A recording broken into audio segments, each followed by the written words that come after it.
three-dimensional, and you actually interacted with them, but you could also, they had adhesive on the end, so you can actually stick them on things, which was, it was very unique, and they sold very well until the toy company's gunpowder floor went up in smoke. They had an explosion because they also made cap gun caps, and the upper floor. It was a huge thing. It was in I'd say the early '90s, mid '90s. After I got out here, someone mixed it wrong, and there was a huge explosion, and the whole top floor went. Thankfully, my puppies didn't go up in smoke with them. That almost sounds like the plot to a TV movie. I'm working on it. That's good. No, that there's plenty of other things that we're doing. But yeah, that was what happened to them. And so is that those toys had their run and now you don't produce them anymore? No, because I had them licensed through Imperial, and once they left, that was it. I moved on to other things. I see. Yeah, a lot of really cool stuff. Seems like maybe it's a sugar, or maybe it's not sleeping, but my mind never turns off. I have a new book that just came out this year called Brain Explosion, which is actually a collection of my work when I was at National Lampoon: cartoons, writings, observations. It's available on Amazon. What's it called again? Brain Explosion. And you'll see on the tab of the book that I explain how my mind never turns off. Even when I'm sleeping, I'm dreaming up things for another project. And Tammy always says it's probably because I don't eat right and I don't get enough sleep, which could happen, but I am getting better. But I do have a sweet tooth. But you were talking about sodas before, right. And I have to say I haven't had a soda in 12 years. Yeah, well, good for you. Yeah, soda is like, unfortunately, turns out to be a real bad idea health-wise. Yeah, so. But now Reese's Peanut Butter Cups, that's another story. Not promoting Reese's Peanut Butter Cups, but yeah, but I am getting better. It's not a problem. Yeah. And you also wrote not too long ago, well, for Everybody Loves Raymond. Yes, that was from 99. I started getting involved with them to about 2001. And that was really a big show for a long time. It was nice. It was a nice gig. The cast was great. The people I worked with were wonderful. One episode I worked on, I got to work with Paul Rubens, Pee Wee Herman. He's actually a talented guy, isn't he? He's very talented. Yeah. And it was more of like an idol because I loved Pee Wee, because working in kids television, I loved Pee Wee back in the 80s, and he was a big inspiration. So getting to work with him was so cool. And he was so nice. Yeah, actually, I used to watch Pee Wee's Playhouse, and I used to think, this is a scream. And I also thought it was very interesting how he was able to self-destruct. Captain Carl was good. Yeah. And Miss Wyvon. Yes, I know her too, Lynn Stewart, very well. She's a wonderful person. She had a bit once about she was trying to go out with Captain Carl, and she was asking Pee Wee if he was dating someone else, and she was putting lipstick on. Yes, and then she's getting madder and madder, and the lipstick gets wider and wider. That was such a funny bit, and she did that so well. That's still one of my favorite bits I've ever seen on TV. I thought, she did that really convincingly. She was able to create a character. It wasn't just throwing funny lines out, which is good enough, but she created a character with funny lines and funny body movements, and I thought, Miss Wyvon, she was great. Well, a lot of them came from Second City in Chicago, and the Groundlings and things like that, which I also have a lot of training in improv. So a lot of that comes from that, kind of the way they did in Saturday Night Live at the early days. When they were funny. Yeah, when they were funny. Thank you. They haven't been funny for a while. It's been about 20 years, I think. It's been a long time since they've been funny. Yeah, but we don't talk about that too much. No. But yeah, I agree.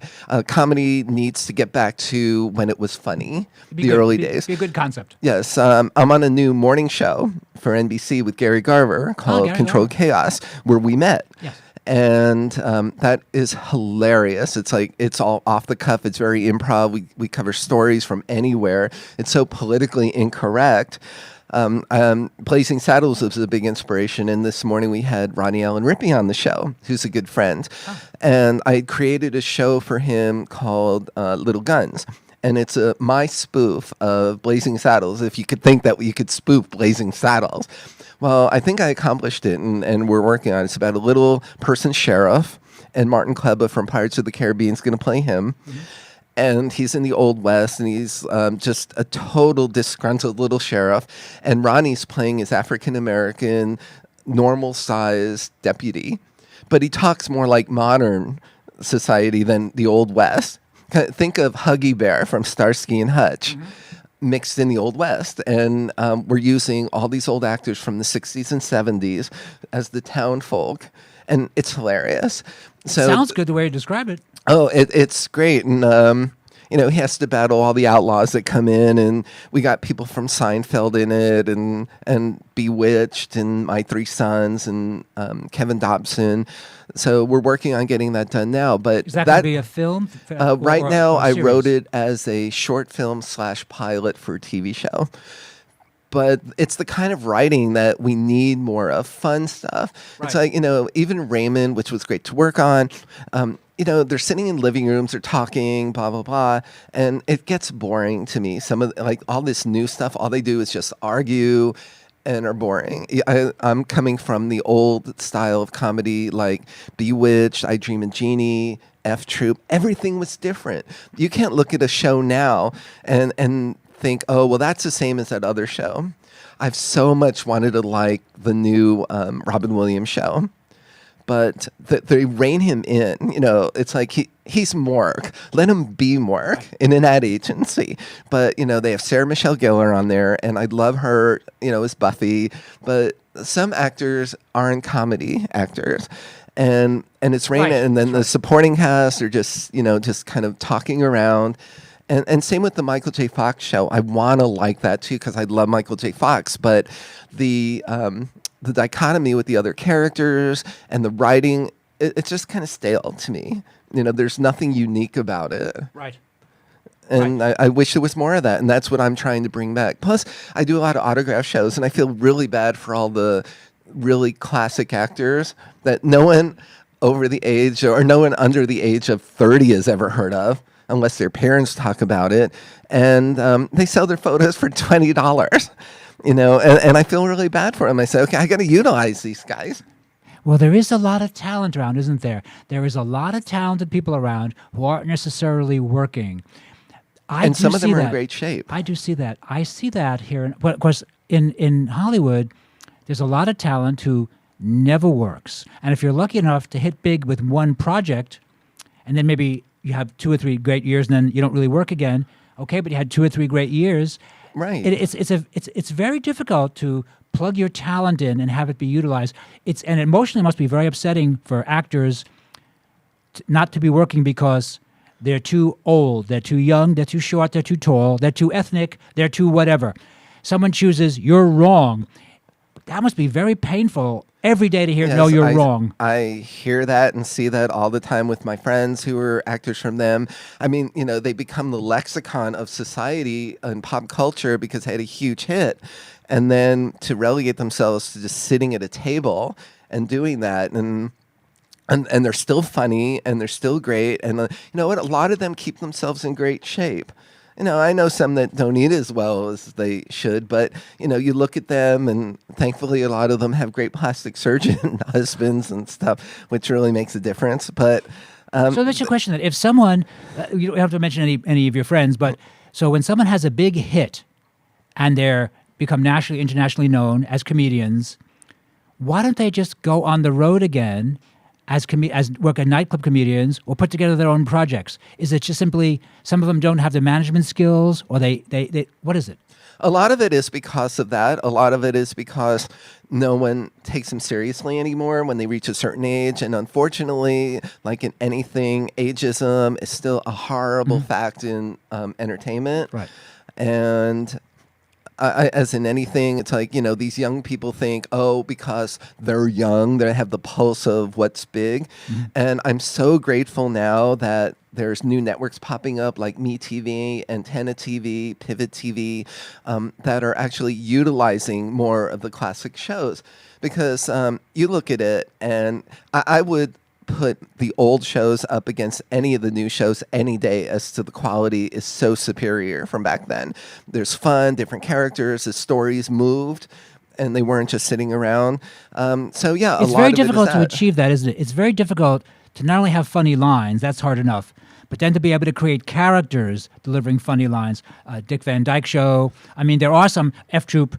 There are some really shows that you think, That's still funny. For example, if you watch The Brady Bunch, look how long that's been around, and people will roll their eyes at that one. Okay, now people seem Gilligan. to like to talk about it. Gilligan, right? For example, there's the comedy A Night at the Opera by the Marx Brothers, which I think Right. was done in 1934. Yes, it was. I watch that periodically, and I think to myself, Or Day at the Races, it's same funny year. now. It seems very funny. It must have been pretty radical in 1934. Yes, but a lot of it was also very inspirational Yes. to a lot of actors. Like Peter O'Toole, just saw a special on him. I loved him, rest in peace. He was one of my favorite actors. He said that the Marx Brothers was the first movie he ever saw, Oh, A Day at the Races. And it inspired him to want to get into movies. And you know what? I look at it and I talk to young people. I do a lot of appearances and speak at schools. And I don't think it matters the age. If you introduce someone to something good when they're young, they're gonna fall for it. They're gonna adapt it or adopt it and really like it. And unfortunately, they're getting exposed to like horrible things now, like twerking and Miley Cyrus and yeah, boring stuff. Yeah. There's always been a lot. There's always been a lot of boring stuff around. Horisaurus, as I Yeah, call her. a and lot of stuff. boring stuff around. But there always has been a lot of stuff, and everyone gets to like what they like. That seems very fair. One thing I do think that is changing is I don't think you have to be 24 years old anymore to be on TV.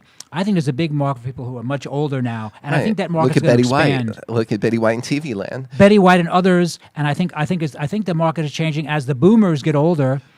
They're very happy to watch someone 50, 60, 70, 80 years, 90 years old on camera. I had Geraldine Saunders on my show twice. She celebrated her 90th birthday on my show.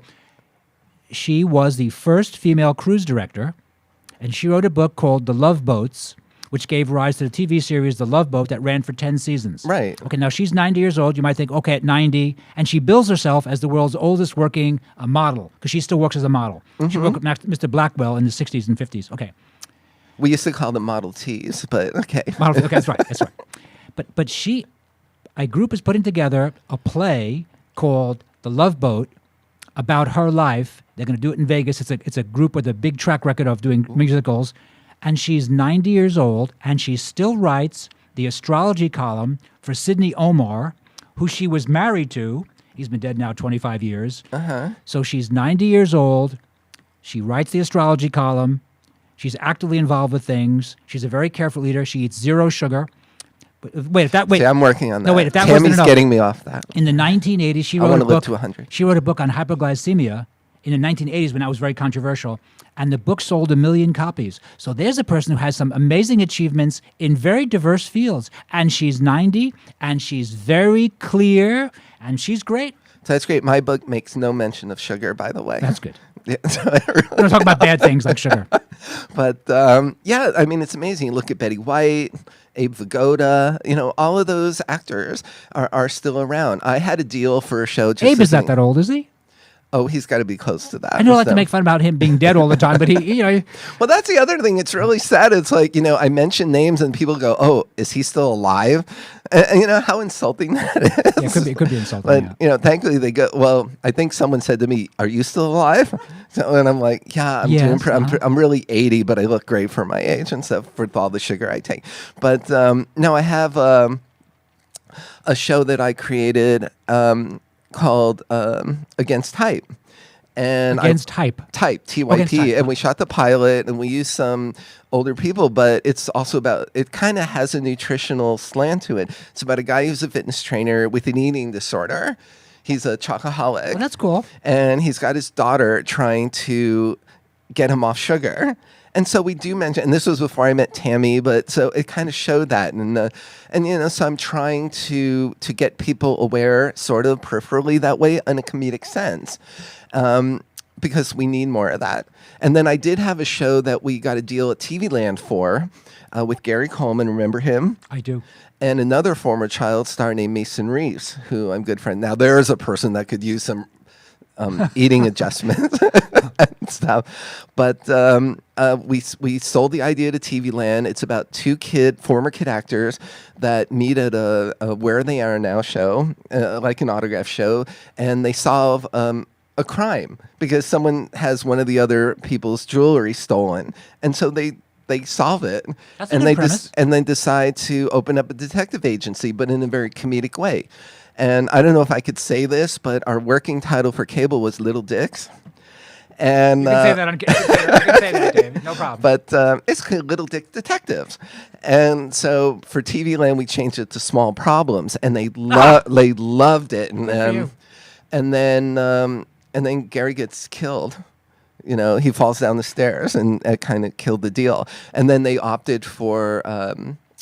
I think it was when Farrah Fawcett was doing her reality show. So it was at the same time. So and all of their cases were going to be former child stars. So baby boomers like us would have a forum to watch amazing actors and give them a chance. And that's what Little Guns is all about too.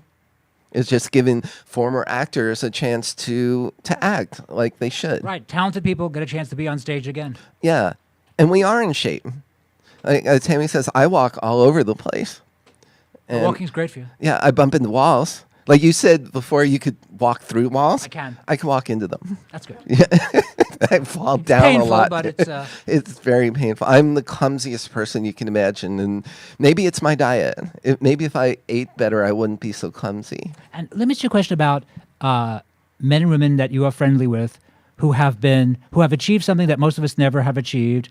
That is, they've had fame, which is a very interesting thing to have, and very, very few of us ever have that. Some people might be very successful as physicians or dentists or attorneys, and that's great, and they make a ton of money, that's great. But to have fame at a certain point, and then the fame fades. So does the money. What do your friends do? What do they do then? I mean, that seems like an actually interesting You mean topic. like how mentally they handle it? Yeah, what do they do? They used to be famous and beautiful when they were young, and all of a sudden they're 50, 60, 70, and then what?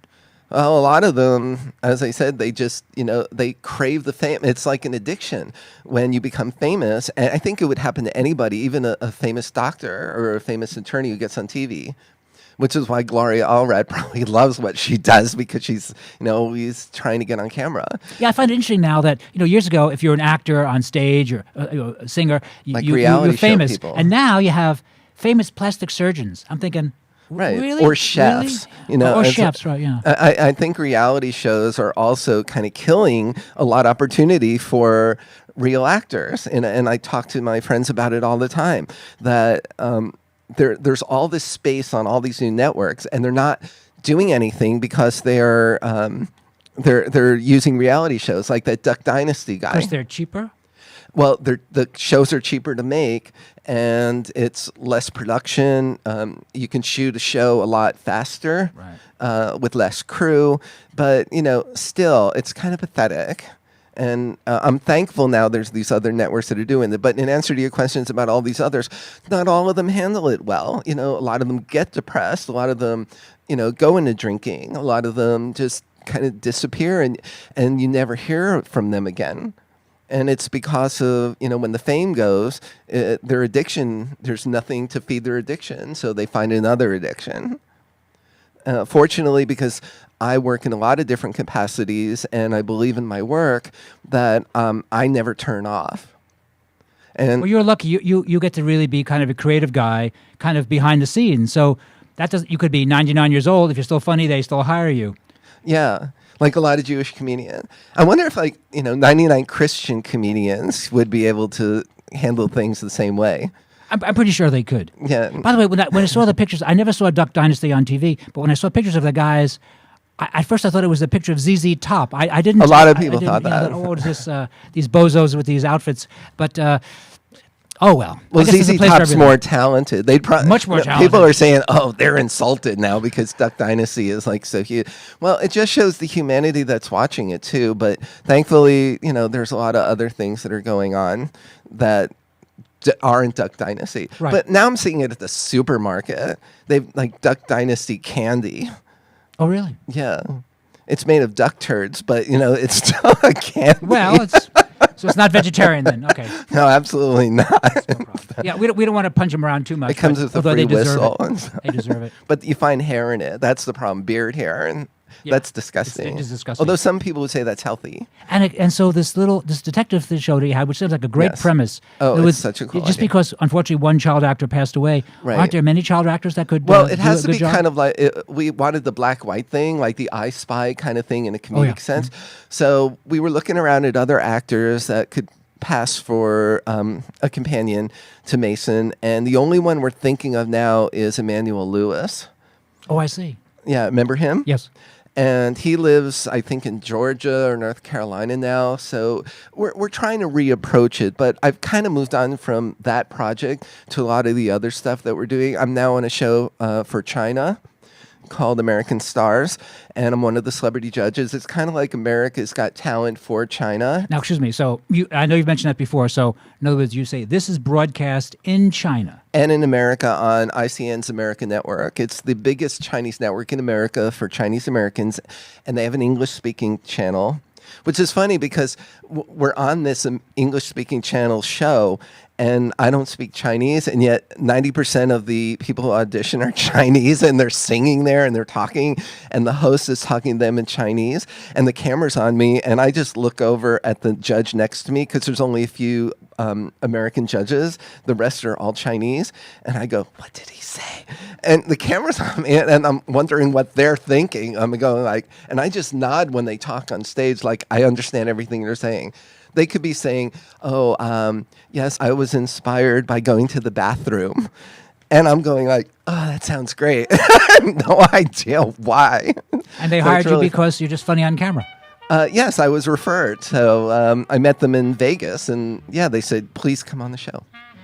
Well, Dave Shelton, you had some very, very funny ideas. I appreciate you being a I'm guest so today. glad we had to talk about nutrition. You know, We talk about that all the time. that's true. Well, thank you, Dave. Thank you very much. Oh, it's my pleasure. Thank you. Happy New Year, too. Happy New Year.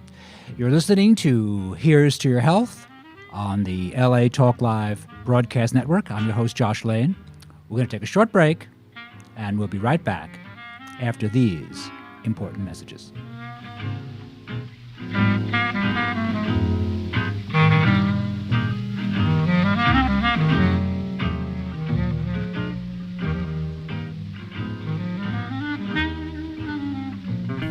Thank you for tuning in to LA Talk Live, reality radio handcrafted for your listening pleasure. This is LA Talk Live, and we're more than just talk. Stay tuned.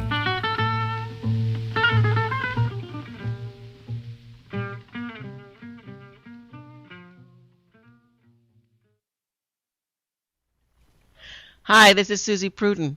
And yes, you've seen me on Oprah, Good Morning America, and The Today Show. And I'm inviting you to join me every Monday from 3 to 4 for my new show, Mastermind Live. Join us as we introduce you to the new thought leaders of the world who will inspire you, support you, and guide you to your next level. So don't forget to tune into Mastermind Live exclusively on latalklive.com. You can also catch us on iTunes Radio R&B or watch us on Ustream TV. Reality radio handcrafted for your listening pleasure. This is LA Talk Live, and we are more than just talk. Hey everybody, it's your man Sabir Bey back on your airwaves, inviting you to join us every Tuesday, 3 p.m. Pacific Standard Time on the Sabir Bey Show, discussing history, law, and hip-hop. Every Tuesday, 3 p.m. Pacific Standard Time, the Sabir Bey Show, exclusively on latalklive.com. You also can catch us on iTunes Radio and R&B, Live 365, Radio Flag, and now Stitcher Radio. Or watch us and listen directly at latalklive.com. Reality radio, handcrafted for your listening pleasure. This is LA Talk Live, and we are more than just talk.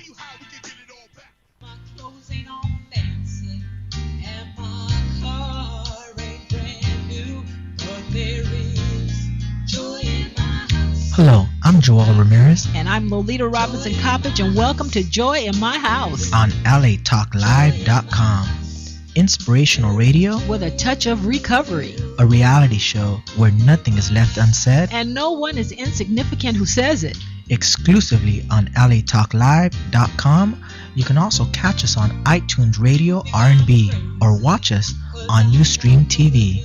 Reality radio handcrafted for your listening pleasure. This is LA Talk Live, and we are more than just talk.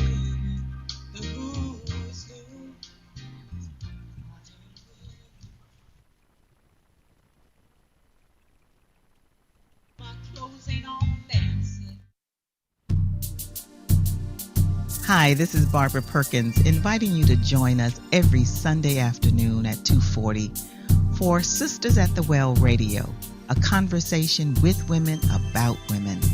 Join us as we share stories about current events, jazz events, business opportunities, health and wellness, entertainment, and so much more. So don't forget to tune in Sundays at 2:40, exclusively on latalklive.com. You can also catch us on iTunes Radio R&B, Live 365, Radio Flag, or watch and listen directly at latalklive.com. Reality radio handcrafted for your listening pleasure. This is LA Talk Live, and we are more than just talk. Joshua Lane, member of the board of directors of Dr. Ann Wigmore's Hippocrates Health Institute, Josh Lane was part of the Dr. Ann Wigmore team that brought wheatgrass, sprouts, and raw foods to a worldwide audience. And now the host of Here's to Your Health on LA Talk Live, Joshua Lane.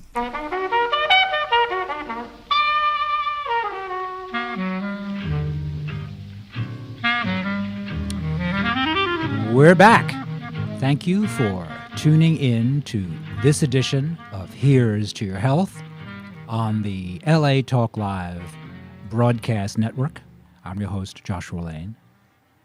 My guest is an internationally successful architect, graduate of Cal Poly,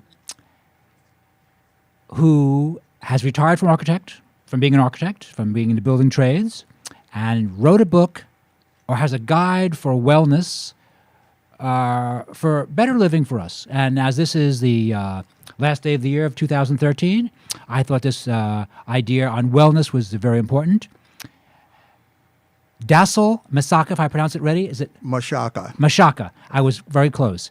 Welcome to Here's to Your Health. Thank you. I apologize for screwing up the name.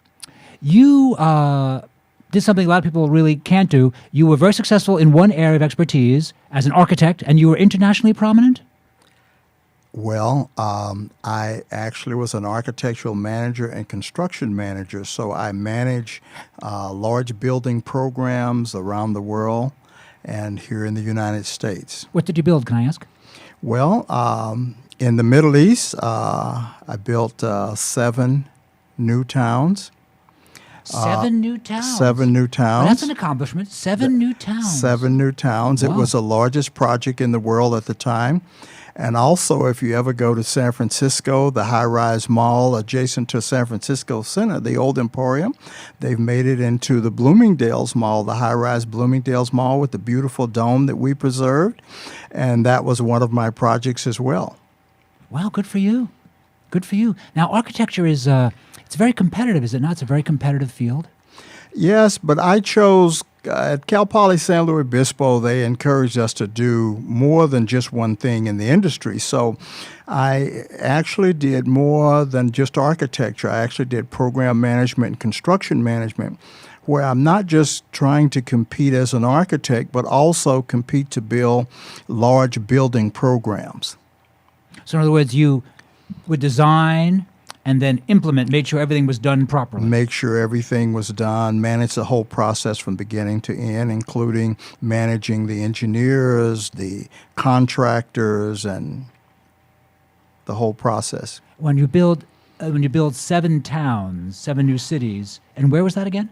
This was in the Middle East. It was actually in Saudi Arabia. How did that take you, what, a couple of decades? How long did that take to build 7 towns? It takes a long time to build stuff, doesn't it? We had a fast-track project where we had firms from all over the world that helped us in the design process and in the building process. So we had to design it in a year and a half, bid it in 6 months, and build it in 2 years. So it was an incredibly fast-track project, and I was hopping all over the Greece and Pennsylvania and London to work with all the consultants involved to pull that project together. Roughly a little bit, in under 5 years, you managed to accomplish all this. Yes. That's remarkable. And what years was that, can I ask? That was started in 82. And interestingly enough, when I was doing this travel, I had started to work on the Priorities of Life chart. Right. And everywhere I went, I would interview people from all backgrounds, ethnic, all income levels, so that I could formulate this chart and confirm with people around the world that this is the exact priorities that all human beings have, so that I could get all of the priorities of life on one page. You know, when you travel around and you see poverty, you see people that are successful, you see people that are not, you wonder, like, wow, it's just, they're not going to read a self-help book. They need something kind of quick and easy and simple. And that's where I got the idea. Well, that sounds like a very good idea. And what are some of the ideas on your chart that you have found these are important for the men and women that I know who have had success, or even maybe just even a better life? What are some of the ideas that you have? Well, first of all, what the chart does is you fill out the chart, and it's very accurate because you don't show anyone what you filled out. When we go to psychologists or counselors, we never tell them the whole truth. We never tell them everything. But on your chart, you can tell them everything. So when you fill out your chart and you look at it, it's like a mirror of yourself. We comb our hair in the mirror. We put on makeup in the mirror. So the chart becomes kind of a life mirror. And then after you fill out the chart, there's a little formula involved where it tells you what your next 3 steps in life are to solve problems, to be more successful, or just keep the good times rolling. Not all of us have problems. Mm-hmm. So what I found is most people, 99 out of 100, don't really know what their top priorities are. So when I'm doing life coaching and I'm doing a workshop, they find, and I ask them at first, I says, write down your absolute top 3 priorities: the physical, mental, spiritual realm, totally. And people don't really know. They haven't really thought about it. And so they write down the 3. And as I go through the workshop, then they change and they say, I was wrong. Those are not my priorities. And that's what the chart is meant to do, is give you a mirror of yourself so you can see. And if you don't mind, I'll do a quick little demonstration, one minute or so, and just show. Now, let's say this is our life. And this empty glass jar. This empty glass jar is our life. Yes. Now, if we do the most important things, health, there are 45 items on the chart, and the first 4 involve health. So these are our most important priorities: health and actually, it sounds like finance a cliche, doesn't it? And maintenance. Health, yeah. Health, really, yeah. But it really is important. So these are the most important priorities. Then excuse me, so 4 of them are health. No, there are 7 of them. So whatever our top priorities are, okay. Of course, health are going to be some of the first ones. And then all the other relevant stuff in life, hobbies and activities and distractions and everything else that we have, those go in as well. So we have all of those. Okay. Now, what most people do and what most people think about is they take most of the irrelevant things in life, and that's what they spend most of their time on, not the most important things in life. So if you do the most irrelevant first, and then you try to put all your top priorities in, you can't get them in. Right. And that's the real basis of the chart. It really helps you to get to the essence of what are the most important things in life. And you feel that well, let me just say this, and this is not an attempt to flatter you. So not only are you very well educated, and really your parents' generation was not, you were, but your children, you have one child going to Harvard? Yes, actually, when I was a child, I tried to emulate those that were successful. I was raised by grandparents that, grandfather couldn't read or write, signed his name with an X. My grandmother had a 3rd grade education. I was being raised by them. So they had me to focus on education. So they favored education. Good family. They favored education. They favored education. Right. We had a horse and wagon for transportation. We drew water from the well. We, wood stove and on the whole bit. Sure. So I had a chance to really start looking at those that were most successful. And that's where I started to really get the idea of, the thing I need to do when I saw a lot of successful people. Their children were going to HELL. I mean, on drugs. You know, a lot of successful Right, people did right. not have successful children. Right. So I said, you know, I want the kind of wife, which I've had for the last 46 years, that had the same goals that I did. And fortunately, we have 3 children. My son went to Harvard Law School. He went to Morehouse. He won 3 championships in tennis in college. My daughter went to UC Santa Cruz, graduated from Washington University, and In her St. Louis. MBA. And my son was one of the fastest track runners in the world. He graduated from college. They have children. I have all these grandsons. So what I tried to do, honestly, is to live the life and, you know, try to be successful on all sides. But what they showed me was really balance. You know, it's not just money. It's not just sex. It's not just love. It's, you know, the physical part, the mental part, the spiritual part, all of that in balance. You know, and when I was in school, it was always, you know, here's a balanced meal. You know, and when you look at the athletes, you know, they're totally balanced. You know, you have one great athlete that came out of college to play basketball, and one leg's a little shorter than the other, so he's a little out of balance, and he still can't play. It's like 3 or 4 years now, and he still can't play. So it's about balance. So what the Priorities of Life chart does, it gives you the kind of balance that you need. When you see a bird flying, if they just have one wing, then they're just going to kind of circle. And a lot of people feel like, well, I'm just living a circle. I'm just, you know, I'm not going anywhere. Or you see a car with a flat tire. You know, you got 4 tires to balance you, but when you only have 3 tires and one's on the flat, you just don't get as far in life. So balance is a key. Let me ask you a question, because now that you are a mature man and not a 21-year-old man, the fact that you were able to really achieve great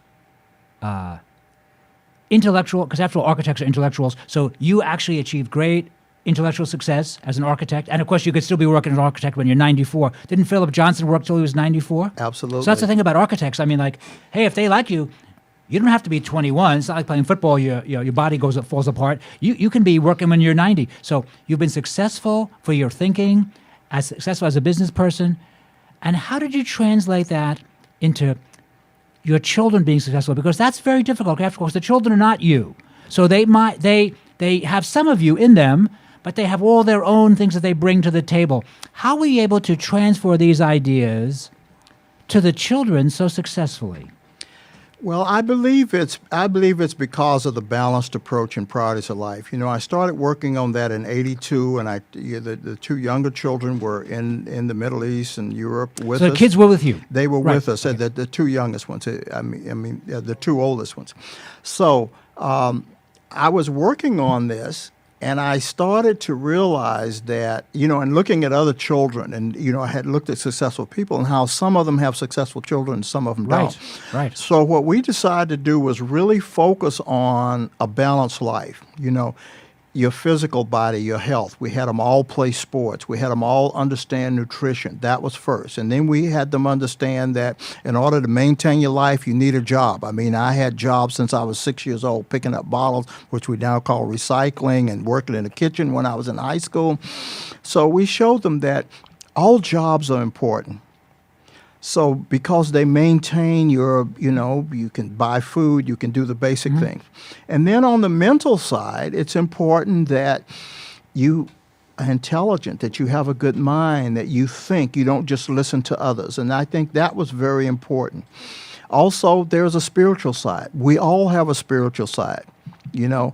No matter what we believe. You know, my wife and I play a lot of tennis, and I believe some people's religion is tennis. I mean, they're out there like every weekend and all the time. It's not a bad religion, is it? It's not too bad, really. And then when it comes to the other physical, you know, those are kind of our needs. So we really had them understand these are your needs. Now, here are your desires. You want to be wealthy. So what's the first step? It's education.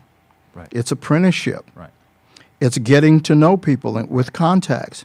And then when you get to the love side, you have to love yourself first. That's the first priority under love. You have to love yourself first, and then others can love you, and then you can reach out.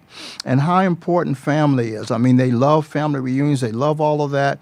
And then the last part is power. You know, we all kind of want some kind of power. Yes, I would say yes. And as we are young... And that's not a gender issue, is it? No, I mean, it's male not and female, right. Everyone has the same priorities. That's what I found.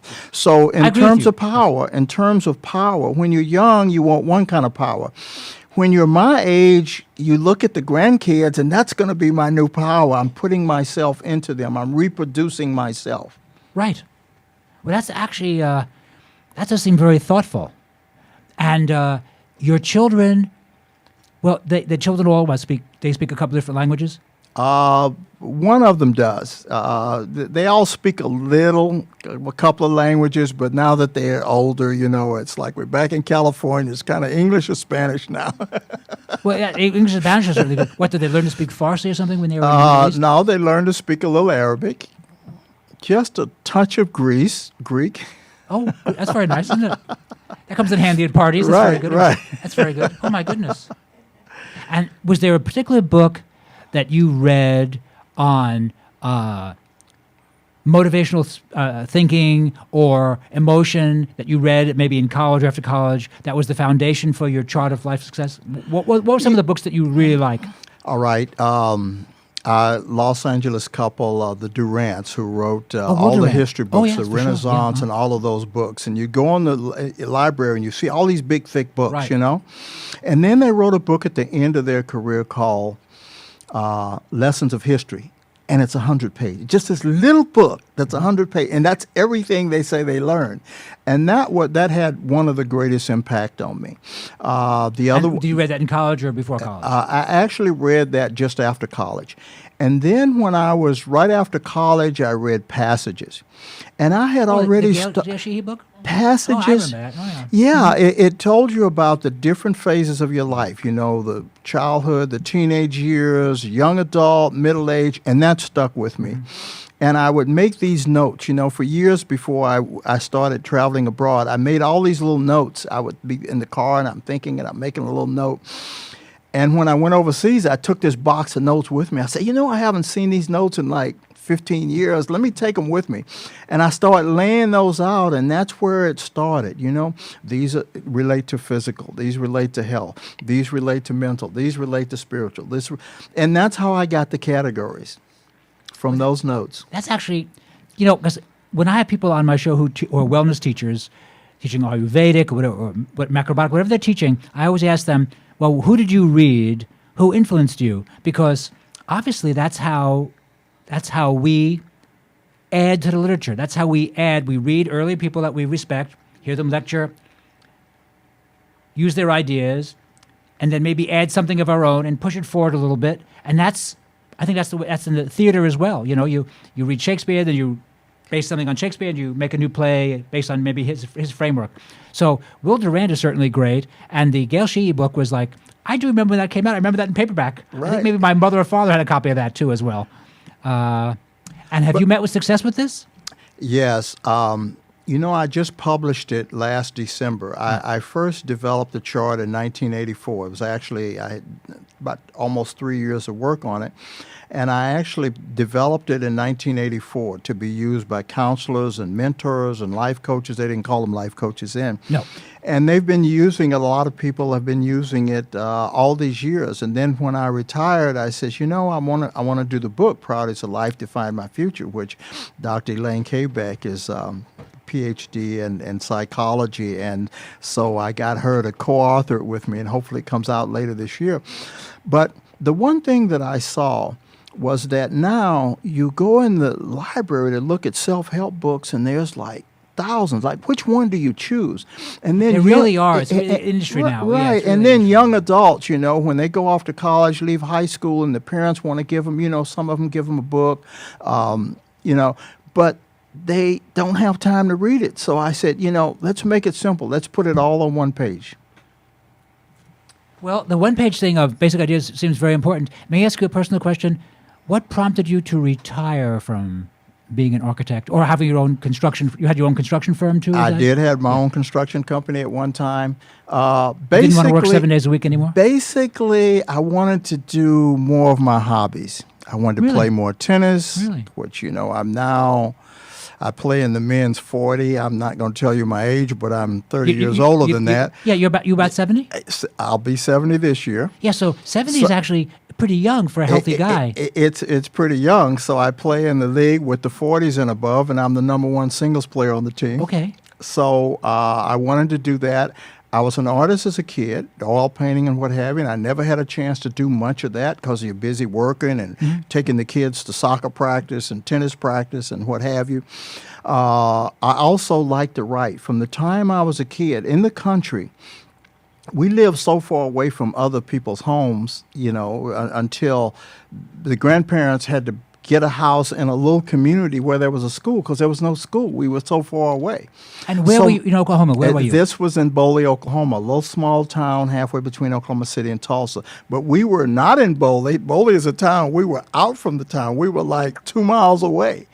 And so what I started doing was the grandmother would, we'd go to town, we'd walk a lot of times, and I started picking up bottles so I could buy comic books. Right. And I started buying these comic books, and that became kind of the really first interest, the thought process of, I would see all these characters. They had what they call the classics.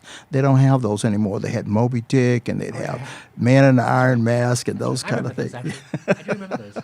I remember those. Now, retiring is a very strong thing to do, isn't it? To retire as a young guy? I don't think you should ever retire. Right. I mean, I'm busier. Of course, I'm doing what I want. I'm so busy now, I can't play enough chess. I have these 4 grandsons that I'm, motivating. I would call it brainwash. I can't even get all of the things done that I want to do. But I don't think it's being retired. I think, the Priorities of Life chart, I have about 12 other draft books that I've written in the last 20 years, just thinking and writing. So I'd like to publish some more books after this one.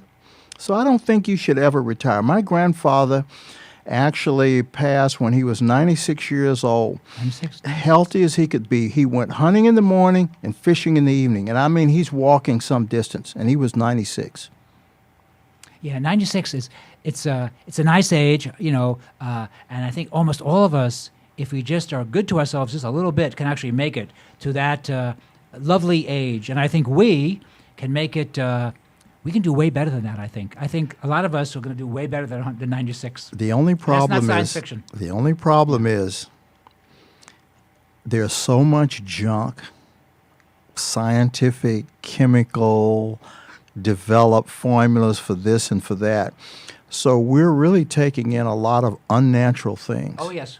But we have for a long time. Yeah. But there is a movement away from that, which is what I do for a living. And I think that many more of us are much more involved with wellness than we were 10, 15, 20 years ago. One thing I did, let me just mention this. When I saw on 60 Minutes the little 20-minute presentation about the problems of processed sugar by one of the professors here in, I think it was UC Davis here in California. I think it was Robert Lustig. I could be screwing up the last name a little bit. But it was so nicely done. It was so accurate talking about how bad sugar was. What I really thought when I saw it was, I thought, I've lived long enough to see ideas that I thought had merit in the 60s and 70s, which were dismissed by the mainstream as being completely unscientific, completely without merit, faddist, just stupid. And I thought, well, it makes sense to me. I don't feel like a bumpkin, but okay. But when I saw it on 60 Minutes, I thought, wow, I lived long enough to see it. It made 60 Minutes, which is a very conservative show. Mm-hmm.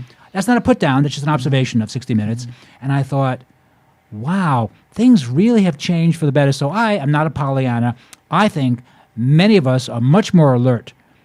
I mean, large numbers of us now than we were, say, 30, 40, 50 years ago, even 10 years ago. That's my take on it. Right, and the nice thing about it now is communications. I have my website, prioritiesoflife.net, and I can get to people all over the world. Right. A lot of you all and everybody has these websites now. So if you want information, it's there. I mean, how are you going to get that back in the old days? I mean, you couldn't really communicate, and now we have so much access. Yeah, the internet. Well, you're a technology guy. I mean, architecture is it's art, but it's also technology. It's art. It's art and science. It's art and science. Mm-hmm. And so you make use of the internet? All the time. And I really can't keep up with my wife, who loves all things information. Right. So whatever I don't get, she lets me know. Here's something, here's a new article, here's a new website. The nice thing is there are so many about wellness now. We can't wait till we get sick. Come on. It's too late. Right. It is kind of late. Still, you can recover from a lot of stuff, but why suffer? Why do all that suffering? Right. And you keep yourself healthy, you're a careful eater, and you exercise. Just real simple, right? Very simple. Very simple. Yeah, and simple I the things that are not as good for me, I have them on my top 10 list, my top 10 things that are not good for me, and I'm very careful not to eat them more than once or twice a year. Oh, good for But you. that's a big you. celebration when I get the... Yeah, Michael Pollan, who's a very interesting author, he calls those party foods. Right. And I think that seems like a fair concept. Every once in a while you eat something trashy because you want it. It makes perfect sense. Do me a favor, please give me your email and web address again. Once again, how do we get in contact with you? Yes, it's prioritiesoflife.net, and it's Dasol, DASOL, at prioritiesoflife.net. Well, thank you very much for being a guest today on Here's to Your Health. It's very interesting work. Thank And good you luck. so much. Thank My you. pleasure. You're listening to Here's to Your Health on the LA Talk Live broadcast network. I'm your host, Josh Lane. We're going to take a short break, and we'll be right back after these important messages.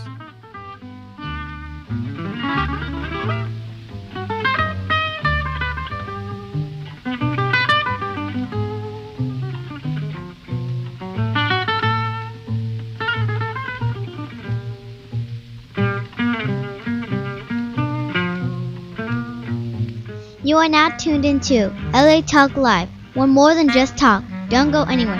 Stay tuned.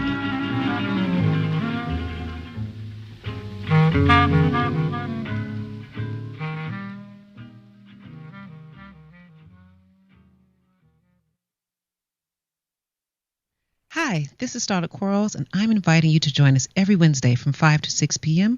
for a new show right here on LA Talk Live, The Dialogue, Real Talk, Real People.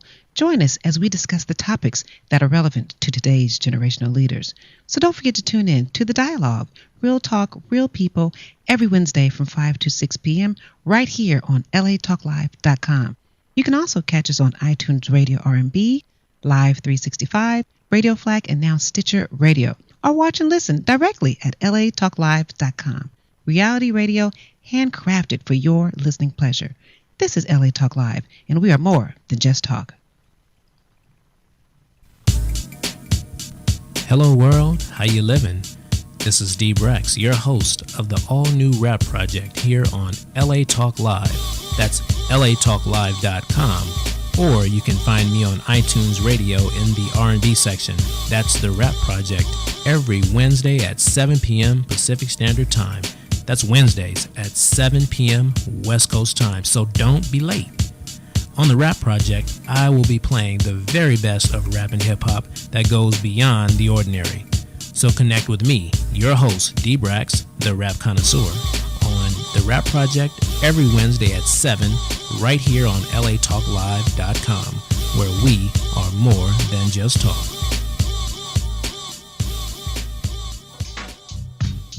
Young Connection, your one-stop connection for all your graphic design and commercial printing needs. Young Connection is a full-service printing and media design company dedicated to providing the highest level of customer service and satisfaction. Young Connection provides swift response and rapid turnaround services for banners, brochures, business cards, letterheads, church bulletins, funeral programs, flyers, logo design, posters, and much, much more, all at an affordable price. Young Connection, the official printing company of LA Talk Live. Give them a call at 310-491-3336. That's 310-491-3336, or visit their website at www.youngconnection.com. That's www.youngconnection.com. Young Connection Printing and Media Services, proud sponsors of LA Talk Live, where it's more than just talk.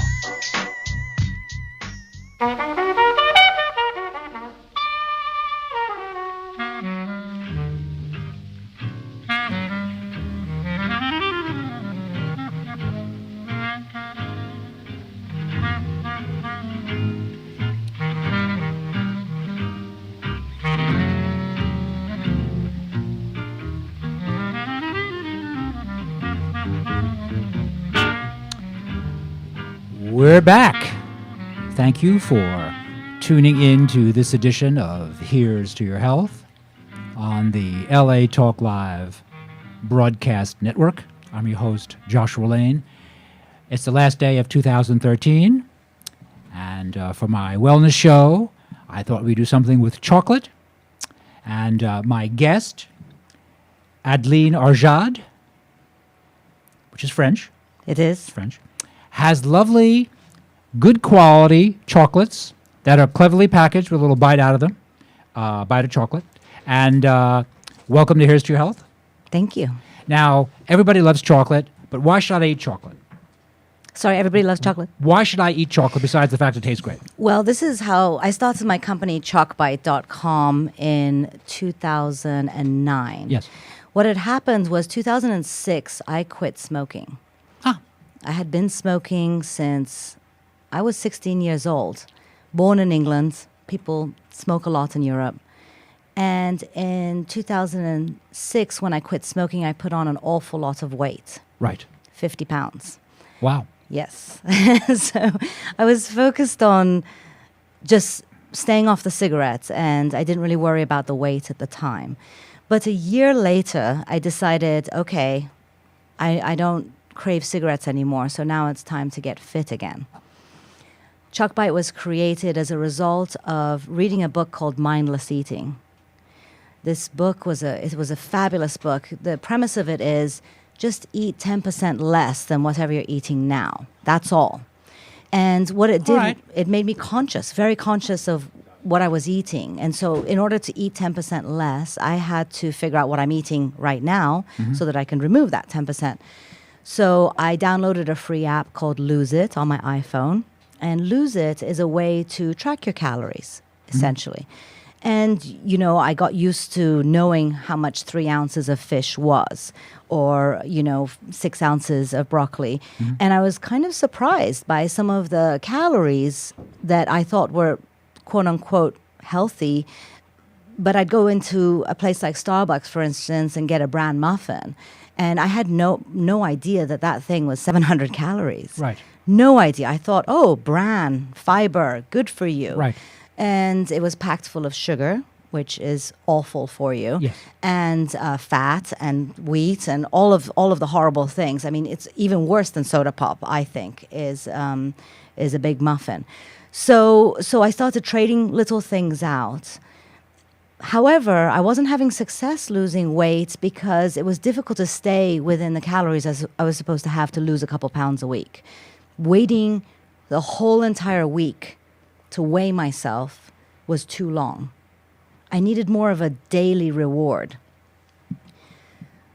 So my reward became a very small piece of chocolate.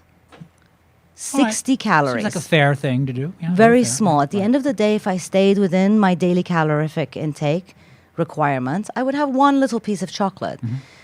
So I started making better decisions on a momentary basis because I knew that if I cheated during the day, if I had those, I was living in Texas at the time, those tortilla chips. You were living in Austin? I was living in Austin. You weren't living in Texas then, you were living in Austin. I was living in Austin. Yes. Right. You're absolutely right, actually.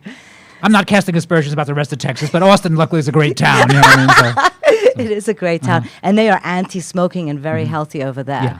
Very, very. I mean, you know that Whole Foods is actually headquartered there. Yes, they are. That's right. Yeah. So I have family lives in Austin, and luckily Austin's a hip town. It's great. It's very hip and very health orientated on the food side, and also psychologically healing. There's a lot of it's a very kind of aware city, Yes. I would say.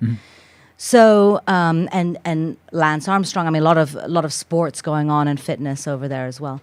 So yeah, that's what happened. Is I decided to do this, and I started losing weight rather easily because instead of having that glass of wine at the networking event, I would abstain because I knew if I had the glass of wine, that would derail me, and then before bed, I wouldn't be able to get my little piece of chocolate.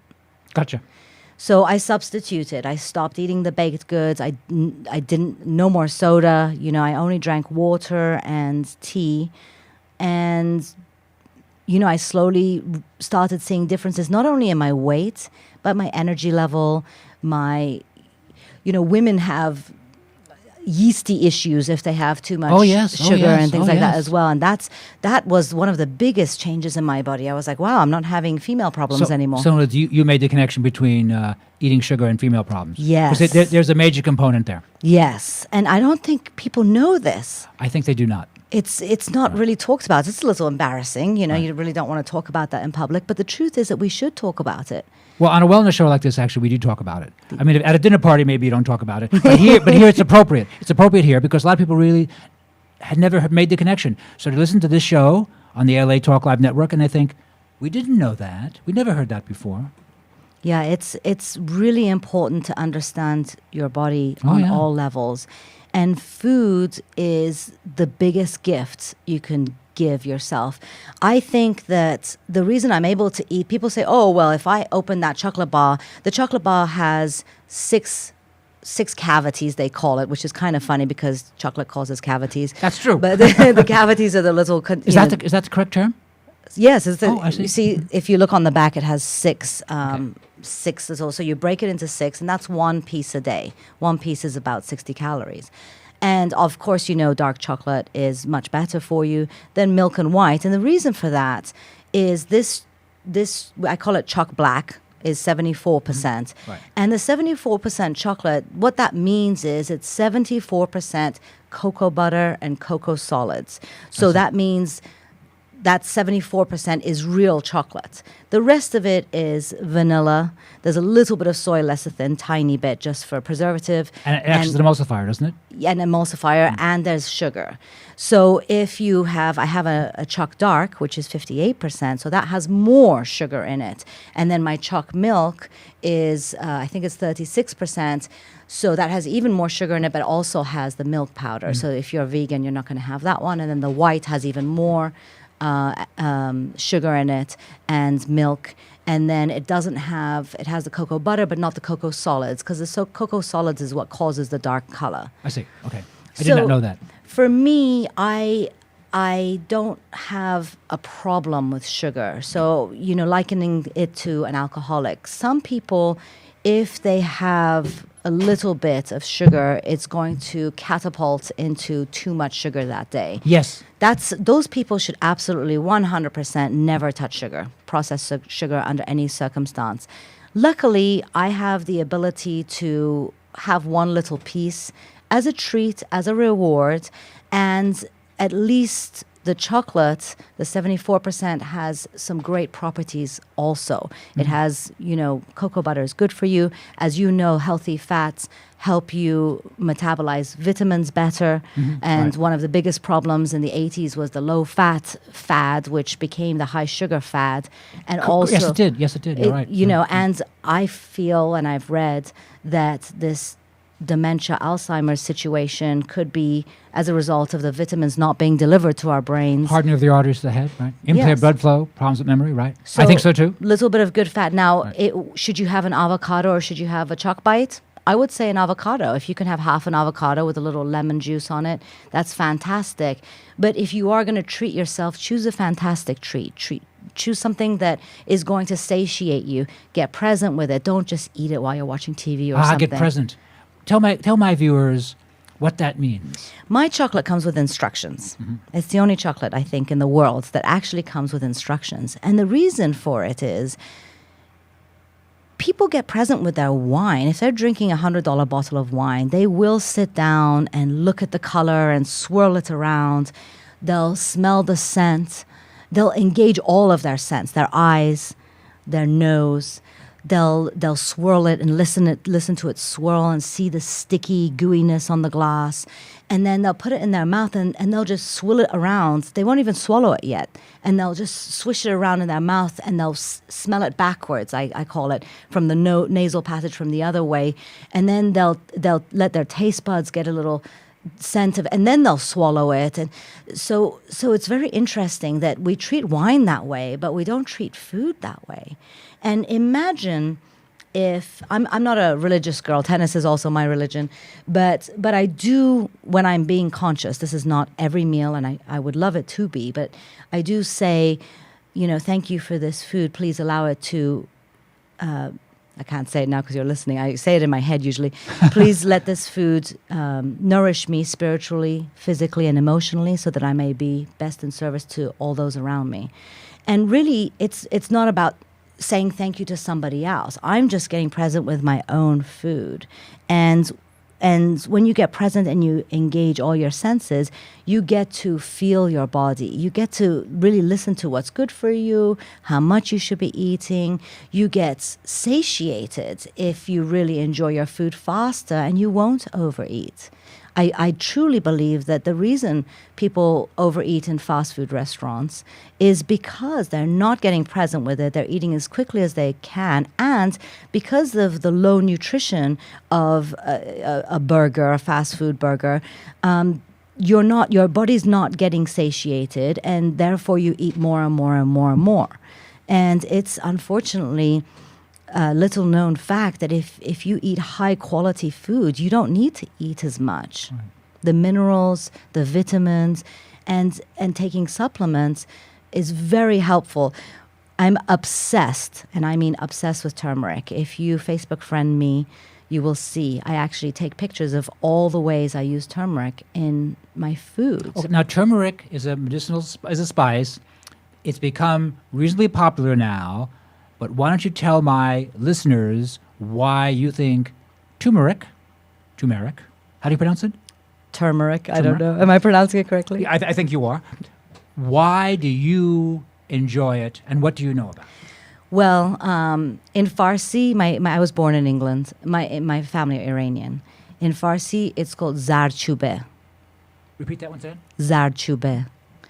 And it's a highly used spice in Iran. It's also highly used in India. Actually, it's the majority of the spice that's used in curry. Curry is actually a combination of many different spices, one of which is turmeric, which it is the main spice of curry. So there has been studies now saying that turmeric is anti-cancerous. Yes. How I have felt the benefits of turmeric in my body are the anti-inflammatory properties of turmeric. I literally I feel fitter and thinner, and I don't hold on to water and puff out as much if I have turmeric on a daily basis. And I'm sure your store sells little capsules of it, but you can also cook with it. Absolutely. And when you cook with it, it can replace things that are not good for you. So my salt intake has gone down a lot. I used to eat a lot of salt. And salt can be good if you're going to go do a lot of aerobic exercise and you want to have some electrolytes put in, that's okay. But on a daily basis, if you're having eggs in the morning and having salt in that, and having soup and then with salt in that, and then putting salt on your dinner, it's just too much. It's too much. Oh, yeah, it's a problem, right. So another thing you can do is, for instance, if you don't want to eat the yellows of the eggs, the yolks, turmeric is a great way to enrich the egg whites. Oh, yeah. You put a teaspoon of turmeric into your egg whites, and then you just beat it up. And it's amazing. You don't even miss the yolks. So it's just kind of using it in a way that it replaces things that maybe you don't want to eat for yourself. It really makes soups thick and rich to a point where you can use vegetable stock, for instance, instead of using an animal stock, a chicken stock or whatever, or beef stock, and you get that same marrow, thicky richness by adding turmeric instead of using the animal fats.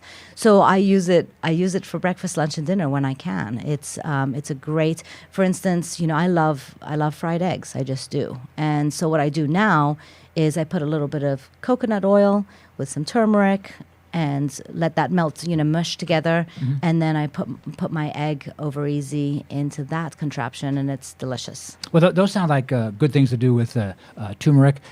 Are you incorporating turmeric into your chocolates yet? I do. I have a health collection tin that is only the 74%. It's 12 bites. And in each bite, there is a spice or a seed that is good for you, from chia to flax to saffron is another very interesting spice. It's very expensive, but it tastes delicious, and it has some happiness properties to it. Oh, really? Yeah, so it elevates the mood, and it's kind of like St. John's wort a little bit. Yes. And turmeric is actually pretty good in chocolate, isn't it? Oh, it's delicious. Again, Yeah, it adds that sort surprising, of rich, thick deliciousness. So on chalkbite.com, my website, you actually get to put your own toppings into your own chocolate. Because You make it as people request it? you design it. Oh, I see. You electronically design it, and we hand make it. And Chalkbite is in Los Angeles. Yes. You want to give us your address? It's chalkbite.com.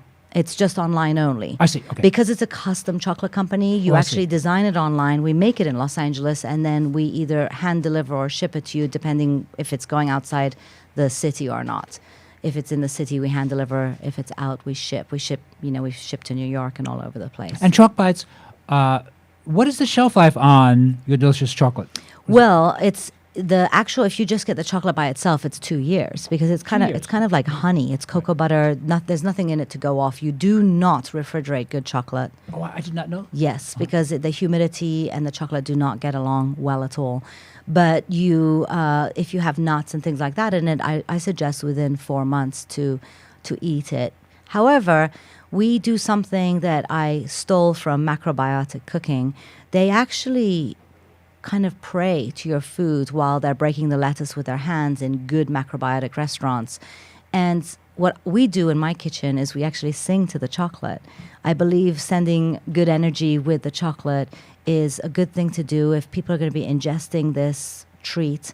I want the happiness to go through the chocolate, my love to really go through the chocolate and into your mouth and into your body. So I don't know how long my happiness lasts inside the chocolate, so I recommend you eat it when you get it. So you read Macrobiotics in the 70s and 80s? Is that it? I was born in the 70s. I'm sorry. I apologize to you. Child Project. You in the 80s and 90s? I was born in 1973. And actually, I didn't know anything about Macrobiotic until I moved to Austin in 2006. I have a fabulous friend. Her name is Amelia Ozick, and she's actually a cook, and she's a private chef in Austin, Texas. And she took me to a small macrobiotic restaurant, and she talked about macrobiotic in Austin. In Austin, she talked about balancing your plate, and having something kind of vinegary or acidic to break it down, and then having the grain. And she is she's slender, but she's muscular, and all she does, and she eats chocolate, but she eats very small portions of things like that. It's 1% of her diet. It's not 10% or 20%. And she doesn't eat any highly processed foods or, anything with wheat and corn and all of that. But she eats this she has a fantastic diet, and she taught me really that you can be healthy and eat all of these things. You have to change your taste buds a little bit, because if you're used to really high fat processed foods, sugary foods, you're going to have a problem, So step by step, if dark chocolate is not tasteful to you, don't force it down like medicine. If you're going to take medicine, take good supplements, take good vitamins. But I didn't used to like dark chocolate, certainly not the 74%. My 58% is very palatable. Why? People don't like dark because it's not sweet enough for most people? It has a bitter taste to it. It does. I didn't used to like to drink coffee either because it has that bitter finish. But you can actually retrain your taste buds. I used to call myself an emotional eater, but I didn't really know what that meant. When I'm emotional, I eat. Okay, I get that. But how do you solve that issue? Nobody was really talking about these sort of things. And getting present with your food is one way. Yeah, getting present with your food is a lovely idea that people need to hear about. It's a very good way to minimize overeating. It's very smart. It's easy to implement, doesn't cost you a lot of money, but it's a great idea after someone teaches you that. It's a great and important idea. It's very important. And then noticing what certain foods do to you so that you can either do more of this or less of that. Right. Really getting into your body, I call it. A lot of us have had trauma in our childhood, and trauma can be when you were 3 years old, you called your mom and she couldn't hear you, and so she didn't come fast enough. And in that moment, you felt abandoned. Okay, Right. so trauma isn't necessarily getting hugely abused or Right. whatever. So unfortunately, the more you get traumatized, the more you sort of get out of your body and more sort of in your head. And I think getting present with your food and getting present with how foods and supplements and spices and seeds and these sorts of things and exercise, how they really make you feel is really important to long-term good health, feeling good about yourself, feeling good in your body, having your body feel good for you, avoiding any type of sickness, or if you are sick or you have any sort of pain, to really eliminate it. You can do it with food. As an example, I'm obsessed with tennis. I play a lot of tennis, and tennis players are known for getting injured because it's a very high impact sport. Now, singles is much higher impact than doubles is, and playing tournaments is worse than playing friendly. But you can also help your body without the use of drugs, because you don't know what those drugs are going to do in the long term. Whereas we know that turmeric is not going to hurt you because turmeric has been ingested for hundreds, maybe thousands of years. So that's the difference. We've seen the results of that. We haven't seen the results of anti-inflammatory medication. We don't really know. We don't really know if it's hurting us or not. So why not stick to something that is less expensive? Turmeric is good, organic, delicious turmeric is much less expensive than those drugs, those over-the-counter drugs. And we know that there's no side effects, bad side effects to turmeric. And we know it does the job. It's anti-inflammatory. You've got tennis elbow. You've got stuff going on with your knees. Now, if you have something chronic, you might have to take different steps. Right. But, try this first. Right. No, I completely agree. Anyone else in your family involved with macrobiotics? Nobody. Nobody in my family is on the health food mission yet. I'm the first generation. Right. Unfortunately. So your parents had to flee Iran, was that it? My parents left Iran. No, my dad was studying in England. And so he came back to Iran to serve in the army. He married my mother in Iran, but then moved, I think 1972, my mom moved to England. I was born in 73, but my mother's family moved to Los Angeles, and my father's family moved to Bath, England. And so I was, one year in England, 1 year America, and so forth. Because unfortunately, they got divorced when I was very young, so I was back and forth between the families. I see. You mentioned macrobiotics. Macrobiotics was a very important wellness movement worldwide, but certainly in the United States, in the 60s, 70s, and 80s. But by the end of the 80s, it really started to go into decline because their teaching ideas, don't eat processed sugar, eat whole grains, eat pushed brown rice, eat small amount of sea vegetables, eat small amount of spices, and maybe meat or fish at 5% of your regime, no sugar, of course. Their ideas were excellent. But because their ideas have been picked up by the mainstream largely, as I interpret it, there was no real need for the movement to continue, and Michio Kushi, the main teacher, passed away. And his wife, Aveline Kushi, passed away, and Herman O'Hara and Cornelia O'Hara passed away. Some of the younger ones around, but the movement just went into nothingness largely, didn't it? I mean, you have few people around. Mina Dobik is a teacher of macrobiotics, but very few people around because the ideas have been picked up by the mainstream. That's how I interpret what happened to macrobiotics. I think it's also difficult. It's difficult to have a diet like that until we reach the tipping point where there's enough of our community requesting it. So, for instance, the sea vegetables, I'm lucky, I live right across, by design, right across the street from Whole Foods. Right. So I have access to good, organic, local vegetables and fruits and things like that. But it's not effortless, and we don't have an awful lot of time to make little pickles or do little sea vegetables. For me, I need to be able to buy that sort of stuff. Right. So it's kind of, it's cultural. what do you eat for breakfast if you're doing a macrobiotic diet? That's not an easy thing to put together, a macrobiotic breakfast thing. What do you eat when you go to a restaurant, when you're having a meeting? That's very true. If I can say this about macrobiotics, there are many forces that come to bear here, but certainly macrobiotics has to be important in the idea of whole grains by their promotion of brown rice, and also the use of sea vegetables, nori, hiziki, wakame, dulse, kelp. They really deserve a certain amount of credit for promoting that as an idea. And of course, then a lot of international travelers were eating, sushi, etc., which was a nori roll. But even so, the macrobiotics don't get much credit, but in my opinion, deserve a lot of credit for the whole idea that every American eats sushi now, or knows of sushi, and recognizes it as a valuable food, and eating brown rice and better than white rice. They did a lot of very good work, but largely the movement has faded. That's just my take on it. We should bring it back. Well, you don't need to. There's other new movements, there's other new ideas, other new teachers.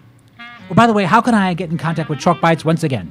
Chalkbite.com. Yeah, it has a bite out of it. Chalkbite.com, CHOCBITE.com, and I'm Adeline Arjad. Adeline, thank you for being a guest today on Here's to Your Health. Have a sweet day. It was fun. You too. You're listening to Here's to Your Health on the LA Talk Live broadcast network. I'm your host, Josh Lane. We're going to take a short break, and we'll be right back after these important messages.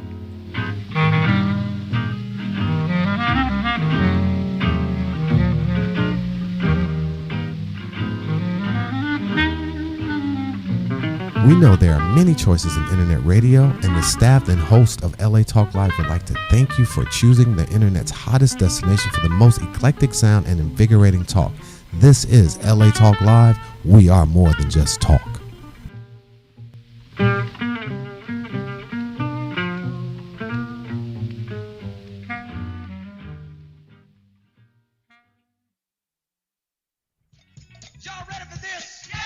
Hi, I'm Jerry Bell of the Daz Band in New Birth. And I'm Brahima Arsalan. Inviting you to join us every Wednesday at 2 p.m. Pacific Time for Jerry Bell's R&B Soul Classics, baby.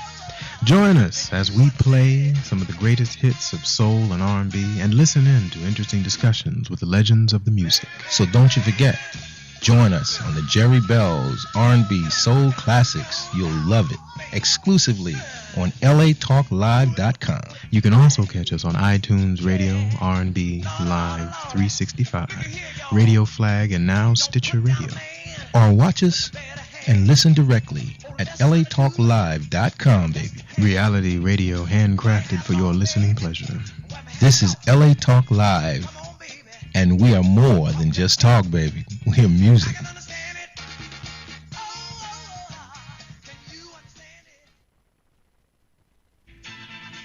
Hey everybody, it's your man Sabir Bey back on your airwaves, inviting you to join us every Tuesday, 3 p.m. Pacific Standard Time on the Sabir Bey Show, discussing history, law, and hip-hop. Every Tuesday, 3 p.m. Pacific Standard Time, the Sabir Bey Show, exclusively on latalklive.com. You also can catch us on iTunes Radio and R&B, Live 365, Radio Flag, and now Stitcher Radio. Or watch us and listen directly at latalklive.com. Reality radio, handcrafted for your listening pleasure. This is LA Talk Live, and we are more than just talk. Hello, this is Angela DeJoseph. Join me Thursday evenings at 6 p.m. Pacific for the Angela DeJoseph Show. Join me as we venture into health, wealth. We're going to give you news, interviews, and entertainment. You can also catch us on iTunes Radio, Live 365, Radio Flag, TiVo Radio, and now live on Facebook. Or watch and listen directly at latalklive.com. Reality radio handcrafted for your listening pleasure. This is LA Talk Live, and we are more than just talk.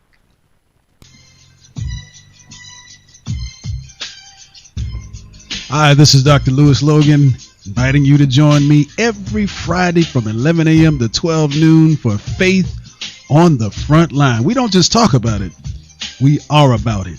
That's our motto. Don't just talk about it, be about it. We highlight the issues and challenges that we face today and how faith communities and leaders make a difference. So don't forget to tune in to Faith on the Front Line, exclusively here on LA Talk Live.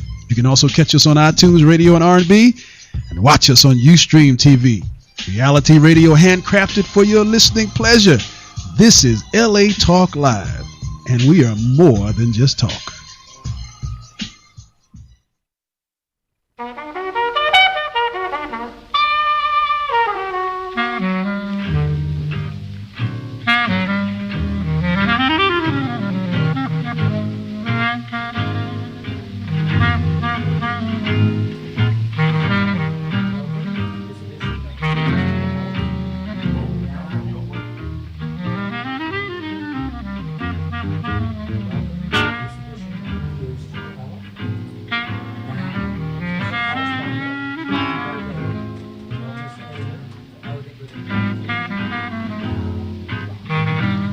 Hello, Josh. How are you today? It's always a pleasure to be on Here's to Your Health. It is my favorite radio station and show.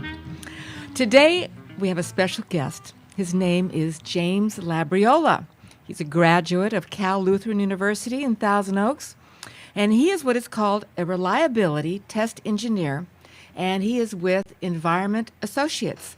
Now, I had the pleasure to visit Jim at Environment Associates. It is one of the most fascinating places that I have ever toured. There are all kinds of incredible pieces of equipment there that test for temperature and pressure and you tell us, Jim, I mean, you do climactic and dynamic testing. That's right. Would you tell me a little bit about that or tell our audience about that today? Okay, well, let's break it down. Climactic testing involves basically providing an environment, hence the name of the company, and that would be anything from salt fog, reduced pressure, increased pressure, simulating various altitudes all the way out to low Earth orbit, temperatures, humidity, and resistance to solvents, and a whole other battery of tests that we provide for our clientele. So today we're going to be talking about alternate sources of energy. So I know that in your work you've actually had the opportunity to test many of the pieces that are products that are used in environmental energy sources of production. That's right. Along with various solar producing arrays, there's also been extensive testing of the equipment that controls these processes, and also safeguarding systems for lightning strikes, power distribution, and other applications. Well, you know, my heart's always about wellness, right? I mean, if it's wellness for your health, but also wellness for the environment. Because as we take care of our environment, we take care of the sustainability of the earth that we live on, but also it affects our health as people. And you and I have had many conversations about what's going on with nuclear energy right now and what's happened with Fukushima and the high levels of radiation. And I think it's really brought a huge awareness to the people in our country. And we're all questioning now alternate sources of energy production because of what we have seen happen with the catastrophe that happened in Japan. And we're still dealing with the radiation levels in the ocean and in the jet stream, and there are things moving towards the West Coast. So, I mean, these are things that are happening at alarming rates. Would you share with our audience today what we've discussed? There's many different alternate forms of electrical or production for energy sources. Would you share some of that with our audience today? Well, sure. Why don't we start, though, with Fukushima. And as you know, I showed you, and perhaps the producer will include it in the video portion of this interview, that there was an extensive amount of radiation released not only into the air but into the Pacific Ocean basin. And that information was put into press by the Ventura County Star back in June of 2012. I saw that photograph. It was very alarming. Wasn't it? It was way too alarming. That's right, but very few people are aware of it. I'm glad somebody put it out there so we can share it. And I wanted to say that as far as nuclear power goes, there are alternatives, and one of them is a liquid fluoride molten salt reactor that uses thorium. I've heard of that. That's right. And the beauty about thorium reactors is that when they fail safe, and they don't produce the fissionable weapons-grade material that light water uranium reactors produce. And that could be one reason why the governments around the world didn't want to go with the safe reactor, because they wanted their bombs. Oh, okay. Well, that's probably another topic, so we'll save that for another time. Right. There's no wellness in that topic, is there? No, there's not. No, there's not. So then we have, I know there's hydroelectric, and we have other forms. Could you give us, and the thorium, I know that's a topic kind of, I mean, we couldn't even change the uranium plants that we have now. It would have to be a whole new structure. It couldn't just be a substitution, and I'm aware of that. That's right. The actual molten salts that are used in thorium reactors actually operate at much higher temperatures and produce much more power. But to get into the alternative forms that we've... Let me ask you a question. Could you sure. tell our audience how much energy has to be output from a nuclear reactor to sustain communities and cities? I mean, there's so many megawatts that each reactor has to produce to be viable to run cities, towns, and states. Well, of course, there's variables, but usually when they're judging how much power or how much population can be served by each reactor, typically it's somewhere between 300 and 500 megawatts will serve between 1 and 250,000 residents. And so it actually varies. Okay, so that is a very interesting fact. So the fact is, too, that whatever sources that we are going to choose to produce right now, to produce this kind of energy, it's going to have to meet at least what we're able to generate through these nuclear reactors, correct? Well, that's right. It's got to be practical, and it has to serve a large populace. So would you tell us a little bit? I know that there's everything from windmills to hydroelectric, so I'm going to let you run with that because you're very well versed on this, and I know you've tested the parts for many of these forms of energy production. Yes. Well, I've tested earthbound and space-bound power systems. So as far as what is safe and what's well and what's going to serve us into the future, obviously geothermal is a viable form of energy production, which incredibly uses the radioactive decay that's on the inside of Earth.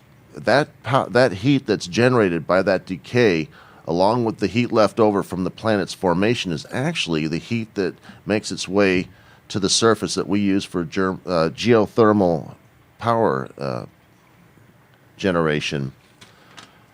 And that's interesting. Yes, and not only that, but there's enough energy in very specific regions where they can get 1,000 megawatts from a geothermal plant. So what I hear you saying is that geothermal isn't going to be something that will become universal. It's going to be region-specific then. Yes, definitely. And is that the same for hydroelectric? Does that have to be region-specific also? That's right. I've never heard of any government deciding to make a river across the country. They got to kind of work with the rivers where they find them. I know up in Washington State, up in the Sahalee Falls over there, they have the big hydroelectric plant. It was pretty impressive, the falls and the water. I mean, the power that comes from it is just enormous. I'm sure places like Niagara Falls, and when you have that type of a water output, that it's much more feasible, yes? Right. When you look at the kinetic energy of natural falls like Niagara, it's staggering just how much energy is in motion there as the water is falling. Well, tell us a little bit. I've seen on many trips through California and going east into the desert, you see the acreage of windmills, and then I'm also aware of natural gas that's used to turn turbines. So right. Currently, in this day and age, right now, until something changes, fracking is benefiting the U.S. population. Our natural gas costs are way down.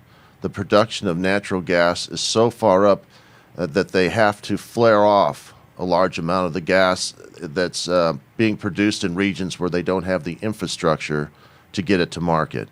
Wow. So we have a lot of natural gas, and so it's going to be fairly inexpensive then? Is that? Right now it's inexpensive. And to let you know what flaring is basically they send it up a pipe and light it. Oh, okay. So they just burn it on site because they have no place to put it. Oh, amazing, isn't it? It is. Why we're so short on some natural resources, we have an abundance of others. That's right. Okay, so tell us a little bit about the windmills. I mean, I do notice that it takes acres and acres to put these windmills. That's right. Just recently, within the last week, I had a chance to drive through the desert and see two very distinct sites concerning power generation here in Southern California. And one was approaching Tehachapi along the Highway 58 north of Edwards Air Force Base. And for miles, you can see the blinking red lights in the evening sky along the hill, where there are tens of thousands of these power generators, these windmills. And it's an amazing sight to see, but it takes a lot of real estate in order to get enough energy from wind generation to make it very practical and inexpensive. So would this be something more for an individual to do or a small township versus Edison or a major electrical company, Department of Water and Power? Well, obviously, large investors are behind these wind farms, but there are very reliable and very inexpensive wind turbine generators that are right now out on the market that an individual can set up in their yard if they have the average amount of wind necessary to drive it. So as Santa Ana winds, it could be a possibility here in the LA area, yes? Yeah, there are some places where if you had a couple of those generators, you'd be set very well. Well, I think one of the predominant things in our discussion prior to today, because I kind of picked Jim's brain a little bit because I'm very interested in alternative energy sources right now, was the solar-powered energy. We talked about thermal and we talked about photovoltaic energy, and I know that some of those are big words for our listening audience today, like photovoltaic. Some people will know, but other people will go, okay, right, what is that? Right, well, for the listening audience, let's say the word Solyndra, the name. Okay. They were producing photovoltaic solar energy units. Unfortunately, they couldn't compete with overseas production, especially in China. So that was one reason why they failed, just one. But is it still a viable form of energy production here? I mean, we're talking about on a mass basis that it failed, but... Oh, it's very viable. It's not what I would consider large scale. It takes too much real estate in order to get up enough power production to make it practical for the public at large. Well, since the 1970s, I've been, let me date myself here, I have noticed the insurgence of solar panels. I mean, it was really a big deal, and I know they were giving rebates at one time for placing solar panels, but they've really improved and become much more sophisticated over time. Now, that basically is photovoltaic solar energy. That's right. That's the production of electrical current directly from sunlight. And so that's something that's still viable for the individual, correct? Oh, absolutely. So let's say we have, I mean, war is a reality. We've talked many times, and we hear about the EMF.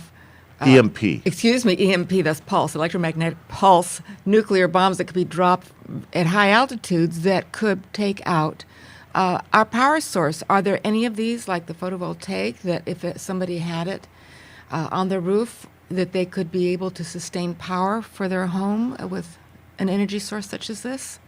Destruction from EMP is specific to the direction that the pulse is coming from. In other words, it creates a burnout within electric circuits by creating a potential difference. That's a high voltage that can burn open components.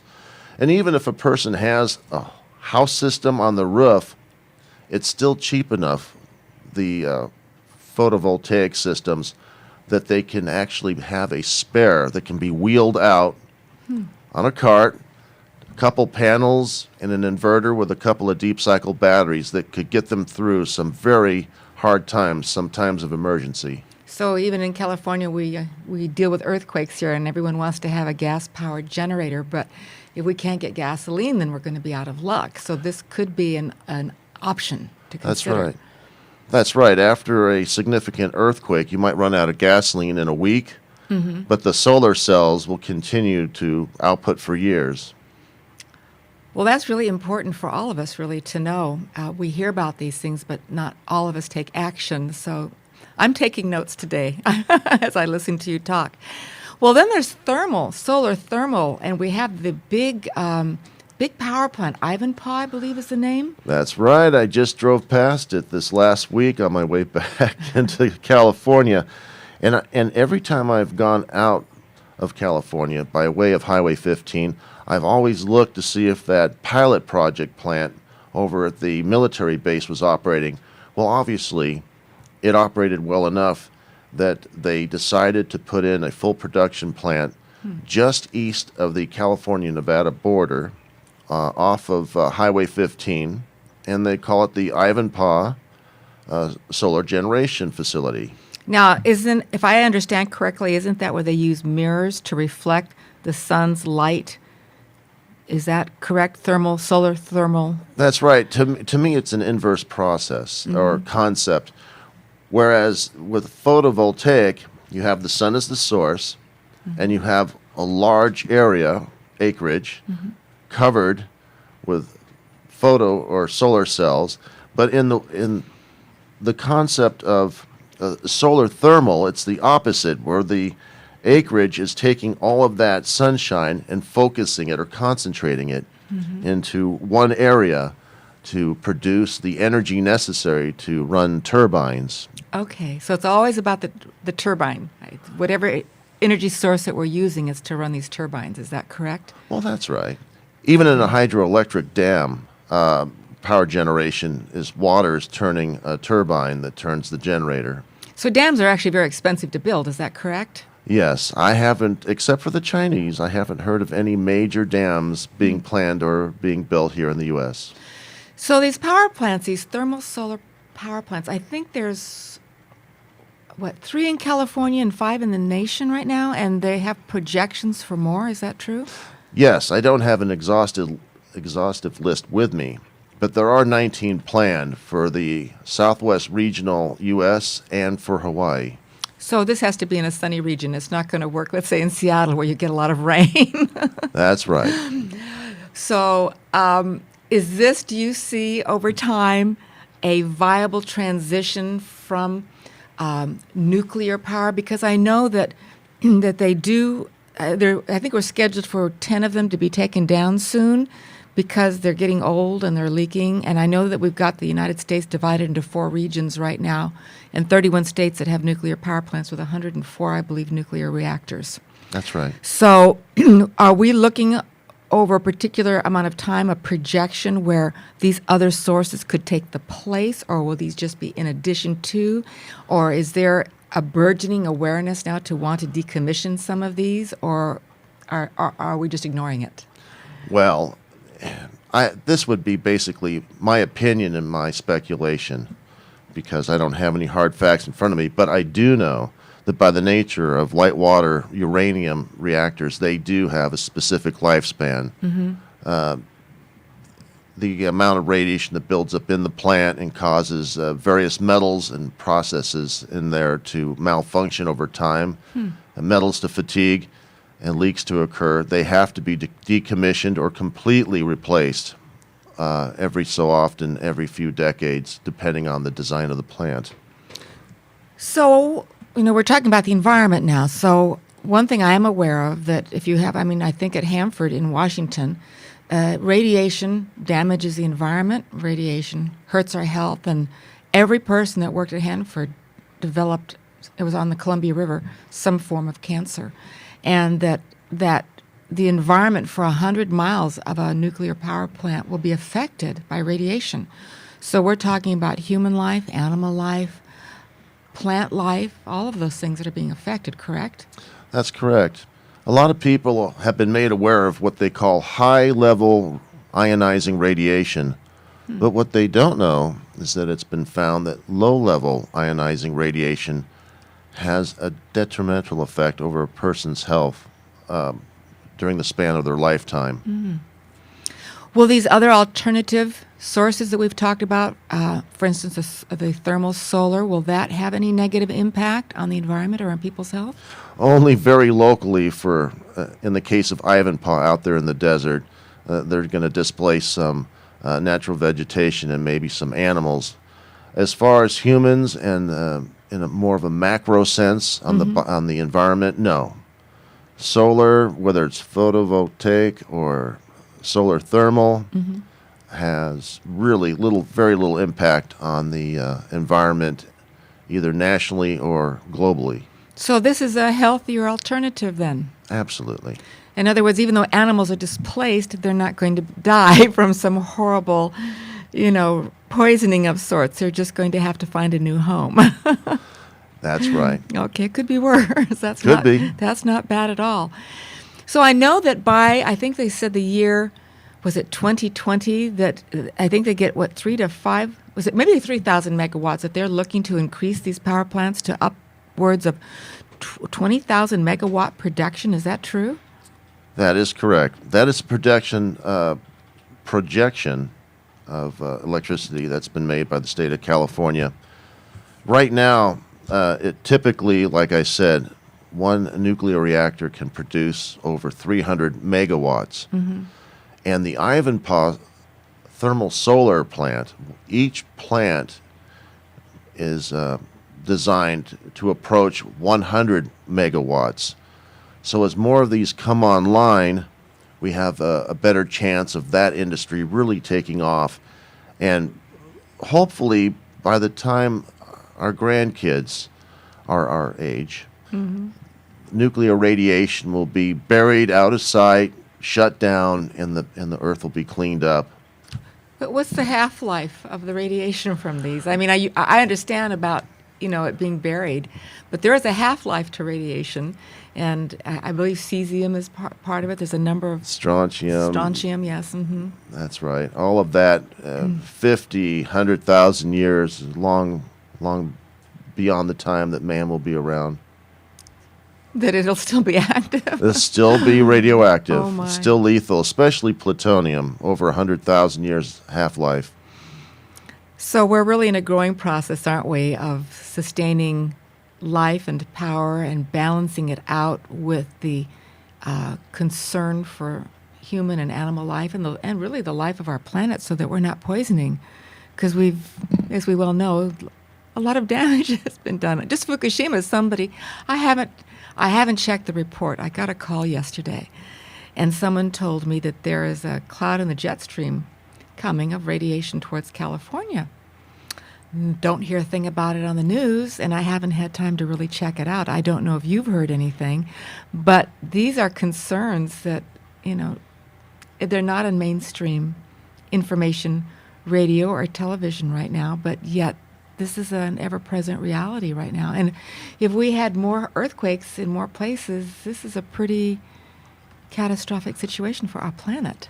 Yes, it's funny. You can't hide an earthquake, but why isn't the government letting the public know that perhaps they should take some iodine supplements? Precautions by taking iodine if a radioactive cloud is coming our way?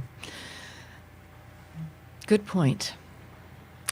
Because I know people are always interested in their pocketbooks. So we've talked about how it affects the environment. We've talked about how alternative sources are basically safe. It's not going to cause us any disease or reduction in our immune systems or being poisoned in any way. So these are good, healthy, viable sources for the new century that we're in. I can think back to my grandparents who lived in the early 1900s. Well, we're now in the early, 2000s, and we're projecting out towards the end of, 2000. We were born at 50s and 60s. Right. So we have all this projection of how all of this is going to affect us downwind, more or less, in time. So how's this going to affect our pocketbook? We've talked about health. We've talked about environment. What is going to be the cost for the American public for a changeover? Will it be the same? I know that there won't be costs. You talked about when they have to tear down the nuclear power plants. There's a charge for that. Oh, absolutely. Okay, will it affect the cost of power at all? Oh, it already does. but of course they added on to our bills. So why is it that the people that made billions off of us are making us pay to clean it up? Good point. Jim, would you tell our listening audience today, and everyone's looking for hope for the future as we move into new forms of energy right now, what message of hope can you give our listening audience for these changes into solar energy?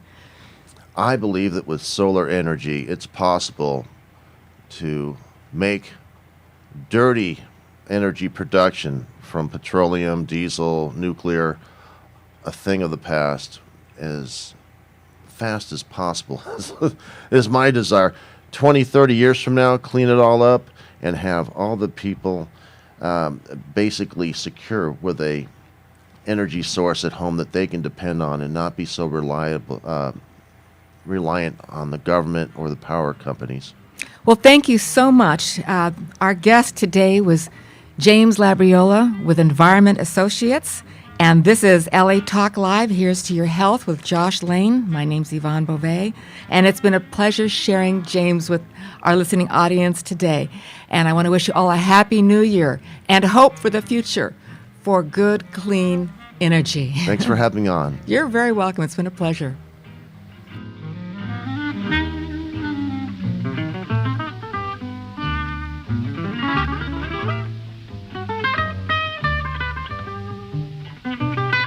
We know there are many choices in internet radio, and the staff and hosts of LA Talk Live would like to thank you for choosing the internet's hottest destination for the most eclectic sound and invigorating talk. This is LA Talk Live. We are more than just talk.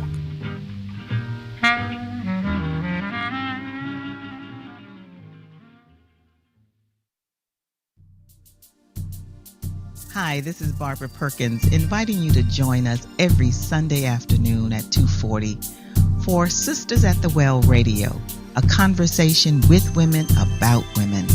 Join us as we share stories about current events, jazz events, business opportunities, health and wellness, entertainment, and so much more. So don't forget to tune in Sundays at 2:40, exclusively on latalklive.com. You can also catch us on iTunes Radio R&B, Live 365, Radio Flag, or watch and listen directly at latalklive.com. Reality radio handcrafted for your listening pleasure. This is LA Talk Live, and we are more than just talk.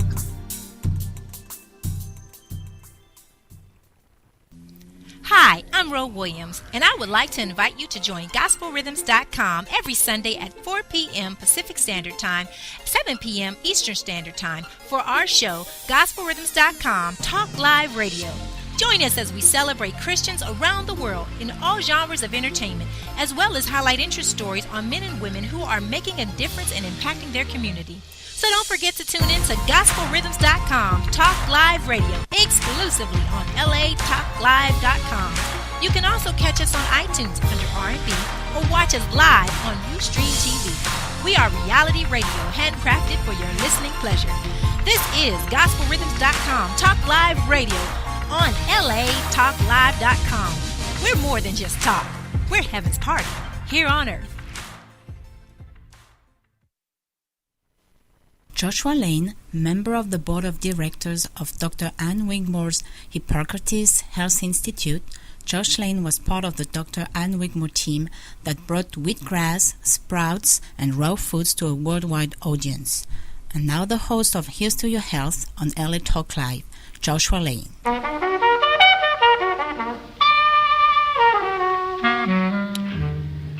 We're back. Thank you for tuning in to this edition of Here's to Your Health on the LA Talk Live broadcast network. I'm your host, Joshua Lane. My guest is Godfrey Harris, who has been an intelligence officer in the United States military. He has been a foreign service officer in for the United States government, and he served in the administration of Lyndon Johnson, President Johnson, and he has done public policy work his entire career and a graduate of Stanford. The book is a new book for him. It's on donations and how important donations are and how we can successfully donate and be part of the society. Mr. Harris, thank you for being a guest. Thank you for having me. It's a great pleasure to have you here. You have a distinguished career in public service, and so I'm very happy to have you on this program. That's very kind of you. I would just correct. I went to work for the federal government during John F. Kennedy's presidency. I'm sorry. John F. Kennedy. Okay. And then, and I worked his funeral. I was the State Department guy in charge of all the Latin American delegates coming to Washington for the funeral. And then, of course, I worked for Lyndon Johnson thereafter. So you have always been involved with public policy. You graduated from Stanford. Correct, and taught political science and comparative government at both UCLA and Rutgers. Oh, at Rutgers. So I've had this long career and interest in public policy, and I began to worry that the way we give money to nonprofit groups was inadequate and basically fraudulent, that we were giving money, but the money wasn't going to the national needs, and that most of our charitable donations are awarded to those groups with the most impressive marketing programs. And I thought to myself, well, we're not awarding Academy Awards for the best marketing program. We need to find out what America's needs are and point the money toward that. And when I went looking for a way to change the culture of donations in this country, I never found it. So I decided to put together a book that would help anybody find the best source for their donations, their contributions, their interests. And my thought is that if each of us took a little better charge of the monies we give and not fall victim to every Tom, Dick, and Harry who accosts us on a street corner, stands in a doorway, knocks on a front door, calls us on the telephone, sends us an email, we would do a better job of taking care of the needs we have. We have 1.5 million organizations in this country. Really? Who are seeking donations, and we don't have enough. Let me give you just one example, if I may. You and probably all of your listeners have come across Jerry Lewis's annual telethon on behalf of muscular dystrophy. But what I bet most people don't know is that this disease affects some 400 to 600, principally boys, in this country each year. There are only 11,000 kids that have muscular dystrophy. No, I did not know that. There are millions that have diabetes. There are millions that have multiple sclerosis. But $60 million a year to cure a terrible disease for the 11,000 who have it, I grant. But that the public is encouraged to give to that source since 1965. We're coming on the 50th anniversary. We do not have a cure. We have never been told how close they are to a cure. We don't know anything about the research. And as one person said to me, they're pretty good at raising money, but we don't know if they're pretty good at solving a disease.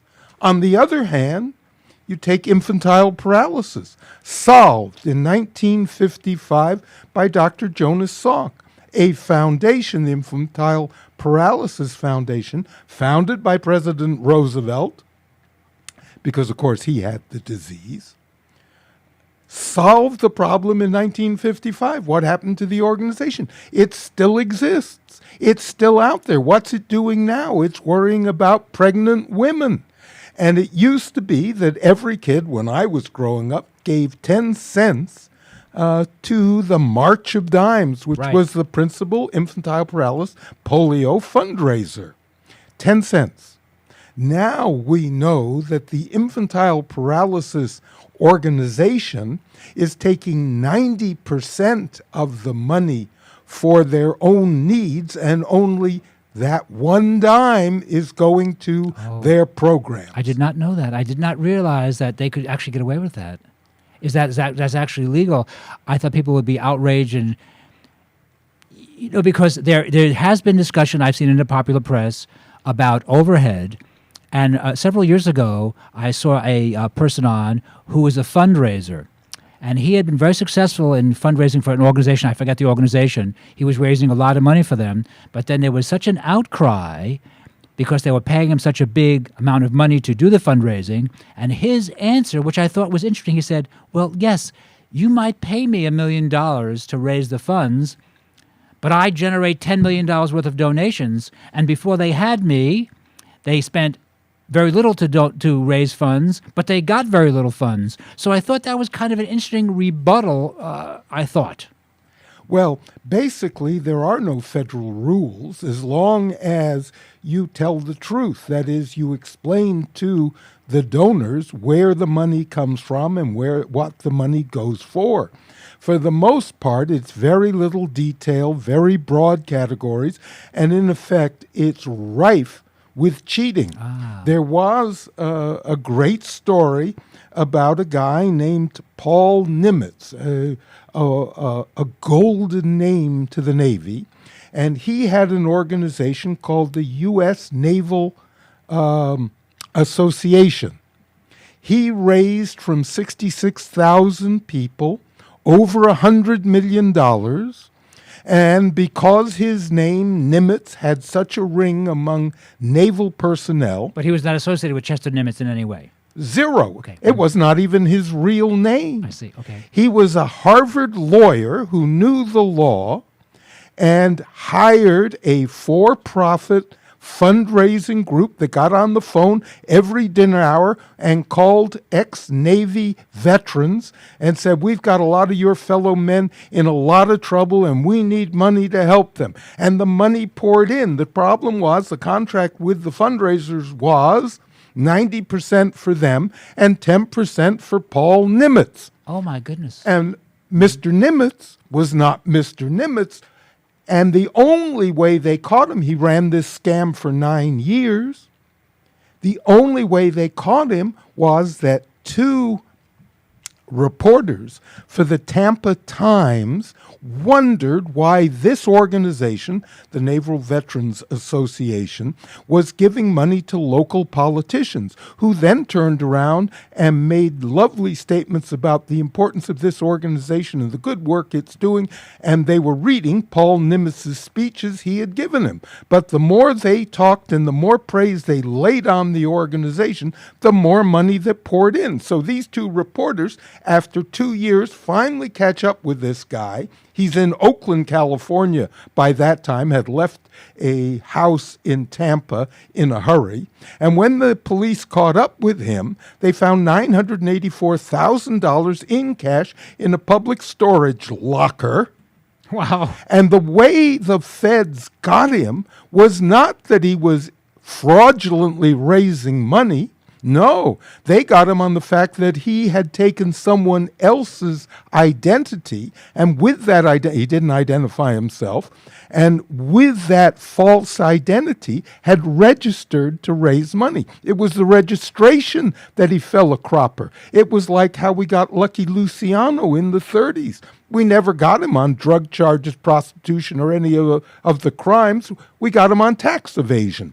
So there's an American way of finding criminals and punishing them. There's an American way of raising money for charities. Other countries do it totally different. We do it sloppily, uncertainly, grudgingly. And I produced the book called The Donation Dialogues to help people figure out how much money they ought to give to charity, what charities they ought to give to, and how much they ought to give to. And once they've made their mind up, once they've set a budget, then they are in control. And when a guy calls them on the phone and says, we'd like you to support the Sheriff's Association, they can come back with any one of several responses. I only give at a certain time of the year. I give only in association with my children, my spouse, something else. I never respond on the telephone. Send me something in writing. But anything to stop the emotional connection. There's another case where a guy in Washington, D.C. sends out pictures of the most tragically injured children and says, if you give money to help solve this kid's problem, you'll never hear from us again. So I thought that was pretty good. 5 days later, I got the same letter, but a different disease. One had to do with burns, another had to do with hair lips, and then my brother, who shares an office with me, and I share with him, he got a letter from the same guy in Washington, D.C., seeking food for kids. Same pitch, same everything. There are mills, in other words, charity mills, just like puppy mills. Guys who make their living preying on the good fortune and generosity of Americans. And I just get upset every time I come across this because I say, wait a minute. If all of us took a moment to think through the best organizations for our money, the ones that will do the most good for society, then we will advance as a culture, and because the government is not going to step in a nonprofit way. This guy in Washington with his multiple charities, My Charity Mill, I wrote to Kamala Harris, the Attorney General of the state of California, and I said, this guy is raising money and I think it's a scam. And I sent her all the documentation. I said, hey, I've spent 45 years in public policy. I'm not just off the onion truck. And I get back a snotty letter from one of her assistants saying, we only get involved in these things when someone has been injured. In other words, because I couldn't prove that they had scammed me, they wouldn't interfere. So that's when I started thinking about the book. If the government won't help us, then we have to take charge ourselves. And the book, I thought, is a good start to help people take charge of what donations they give, when they can afford it, for the best purpose from their perspective to help their family, their community, their state, and the nation. Well said. Now, you mean to tell me, with your academic background, with your career in public service in the United States, this is the way California treated you? Yeah, that's not a surprise. It's not? No. Really? Well, from my perspective, sorry for giggling, but from my perspective, there is a coterie between the lobbyists and the bureaucrats. Right. They run things. The elected officials are there for 4 years, 6 years, and then are termed out. So the people that are really controlling the government of the state of California are the bureaucrats who are 30-year career officials. Right. And the lobbyists. Why the lobbyists? Because the lobbyists provide them with jobs when they retire, when they need more money for their kids to go to college. Right. And the lobbyists are the ones that tend to get appointed to the senior bureaucratic positions. And it's a closed circuit that those of us on the outside, the best we have is the press, and the press is weakening day by day as the public springs toward news sources on the internet, but away from those traditional sources that did investigative reporting. Right. So if we as the public have lost the government on our side, if we don't have the press because they can no longer afford the personnel to put into these problems, then we have to take charge. And I would hope that your listeners and the viewers to the program would be the start of this little army that's going to say no more. We want to know what you do with our money. Take the U.S. Olympic Committee. They send me a letter every 2 weeks because I'm very concerned with contributions I get on everybody's list. Every 2 weeks, U.S. Olympic Committee says, send us some more money. We'll send you a T-shirt, a set of binoculars, a sweatshirt, a coat, whatever you want, send us money. They never come back and tell us we have enough. We're missing so much for the luge team. Just send us more and more and more. And what do we find out? Year later, 2 years later, they hired airplanes to take them to Sochi or take them down to Rio. They hired a hotel. They brought in all these guests. The amount of fraud and corruption within the charitable community is gigantic. And why? Because we have eyes on the government. We're watching what the politician does. He is in competition every 2 or 4 years, and so that keeps him honest. Nobody is watching the charitable executives, and we have some fantastic stories of one gentleman who was running a Catholic charity for youth who spent most of the money he raised on taking those boys away with him on holiday. I mean, he abused them on the public's money. And I get oh dear, every several weeks the most elaborate mailings from Indian communities in Nebraska and Iowa, places I've never been, never heard of these tribes before, have no idea what they do to the kids. But if I'd like a blanket, if I want a trinket, do I need a calendar? How many more return address stickers can I stand? How many notepads do I need? How many pens can I stuff in my pocket? But the techniques used to raise money I brought along is not worth showing because everybody's experienced it. But I've gotten nickels, dimes, quarters, dollar bills, $2 bills, checks for $2.50, all on the grounds that you wouldn't dare confiscate that. You will use that to send more money back. And just the other day, a local symphony orchestra made a pitch to me for money to support them. And they said 70% of our budget is paid for by admissions, 30% we need for donations. We need? Have you told me how much you're paying your musicians?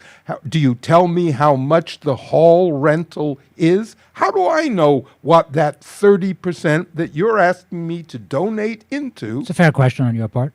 goes to? They'll never tell you because it's going to enormous extras for the executives. But the one symphony orchestra put a 46-cent stamp on their return envelope, daring me to waste that 46-cent stamp. Right. We've already paid for your return letter. Fine, wait. I'm not sending it until you send me money. If more people, I recommend when I speak on the subject of donations is, go to Office Depot or Staples and buy something you've never bought before. What's that?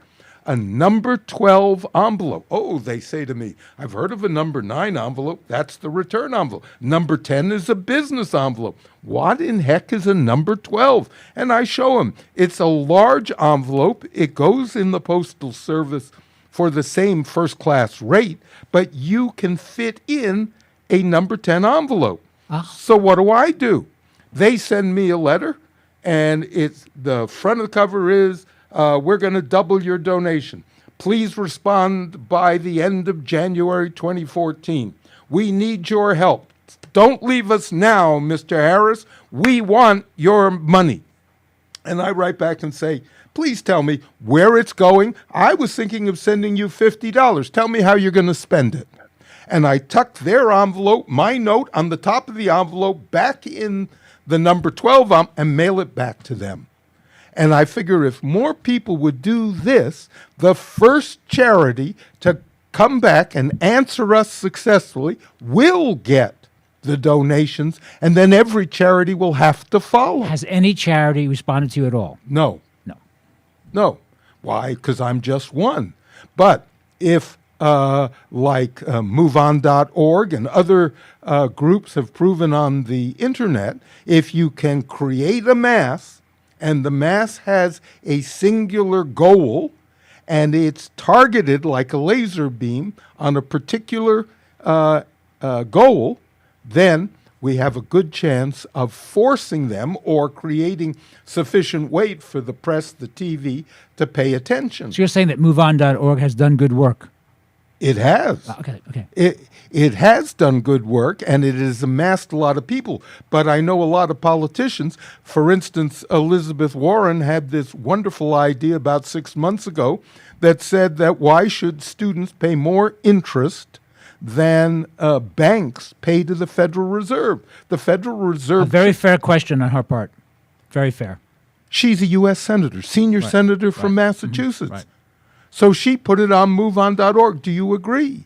And 400,000 people within 48 hours clicked yes, I agree. And the Congress of the United States ignored it, shrugged. What is that? 400,000 people click easy stuff.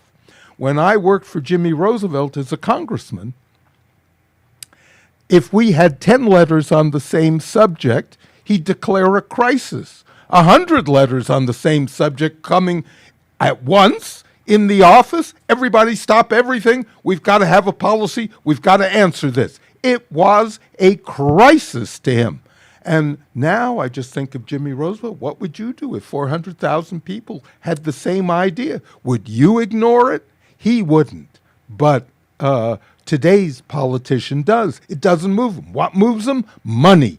The same thing that moves the charities. That's why I'm hoping that we can create a little coterie of people and build from that want to take charge back of the donation universe and say, tell us what you're going to use the money for. We'll give it to you.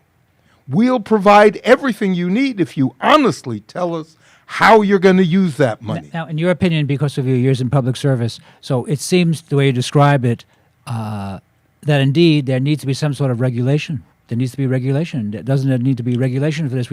Americans are not contributing money because they think it's being wasted or it's fraud. They think they're helping. So would regulation help? Well, I've thought about that, and I've looked at other countries and how they regulate it. And the one thing that I think would hang a campaign up is to advocate more regulation, more government involvement. I think we have to know how to sell it, right? You can't say it's more regulation. You say you're being protected. You know what I mean? It just I would like. Sorry for interrupting, but what I would like to see is the accountants of America, the public CPAs of California or Nevada, step forward and say, we're going to volunteer our services to offer these smaller organizations audits and then publish those audits so we could all see how the money is used. Because my assumption is that the small, poorly funded organizations are using whatever monies they are bringing in better than the big name charity-driven organizations which are getting huge sums of money and nobody is looking. Or if they're looking, the organizations are not telling us how they're spending it. One example, LA City, for example, requires all fundraising groups to tell the homeowner or the solicitee what the money has gone for in previous years.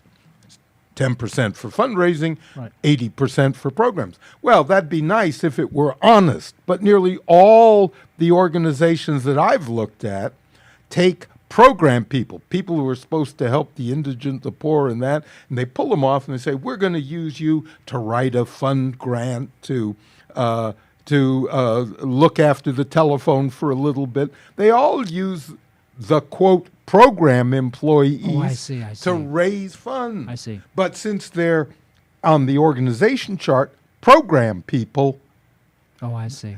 it looks like, but a CPA wouldn't be fooled, and an independent audit published for all of us to read would identify this.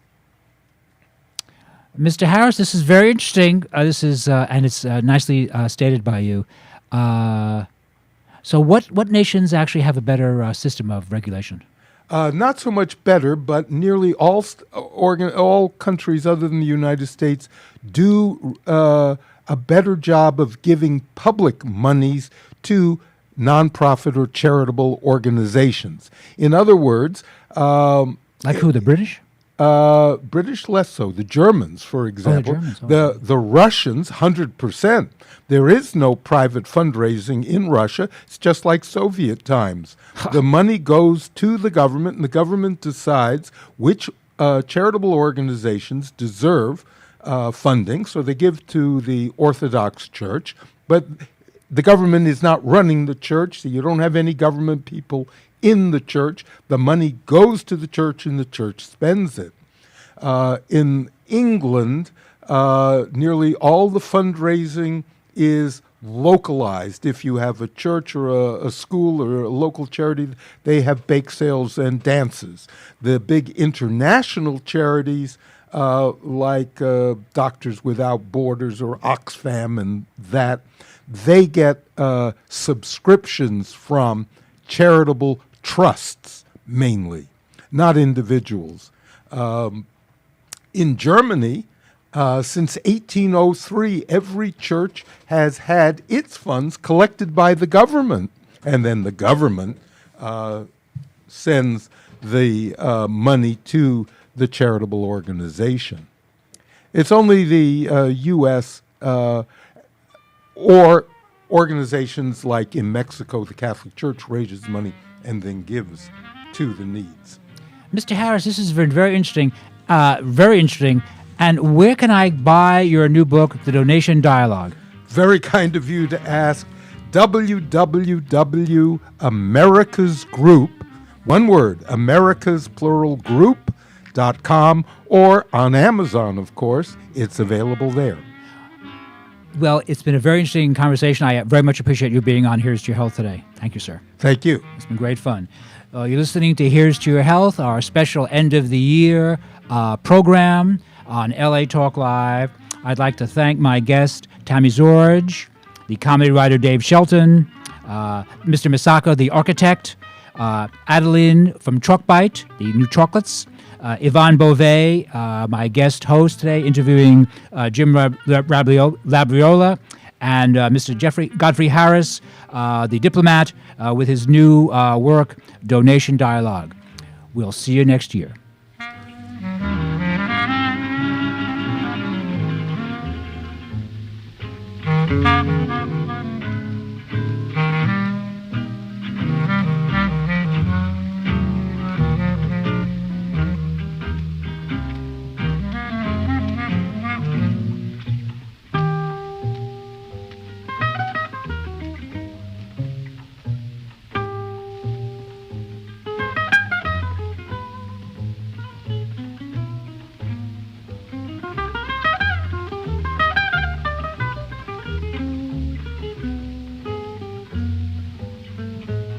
Thank you for tuning in to LA Talk Live, reality radio handcrafted for your listening pleasure.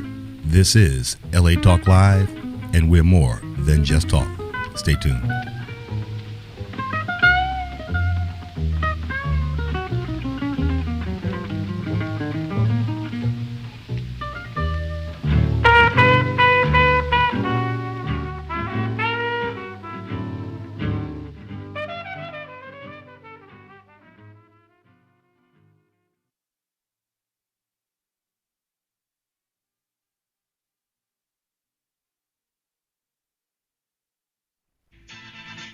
Hey everybody, it's your man Sabir Bey back on your airwaves, inviting you to join us every Tuesday, 3 p.m. Pacific Standard Time on the Sabir Bey Show, discussing history, law, and hip hop. Every Tuesday.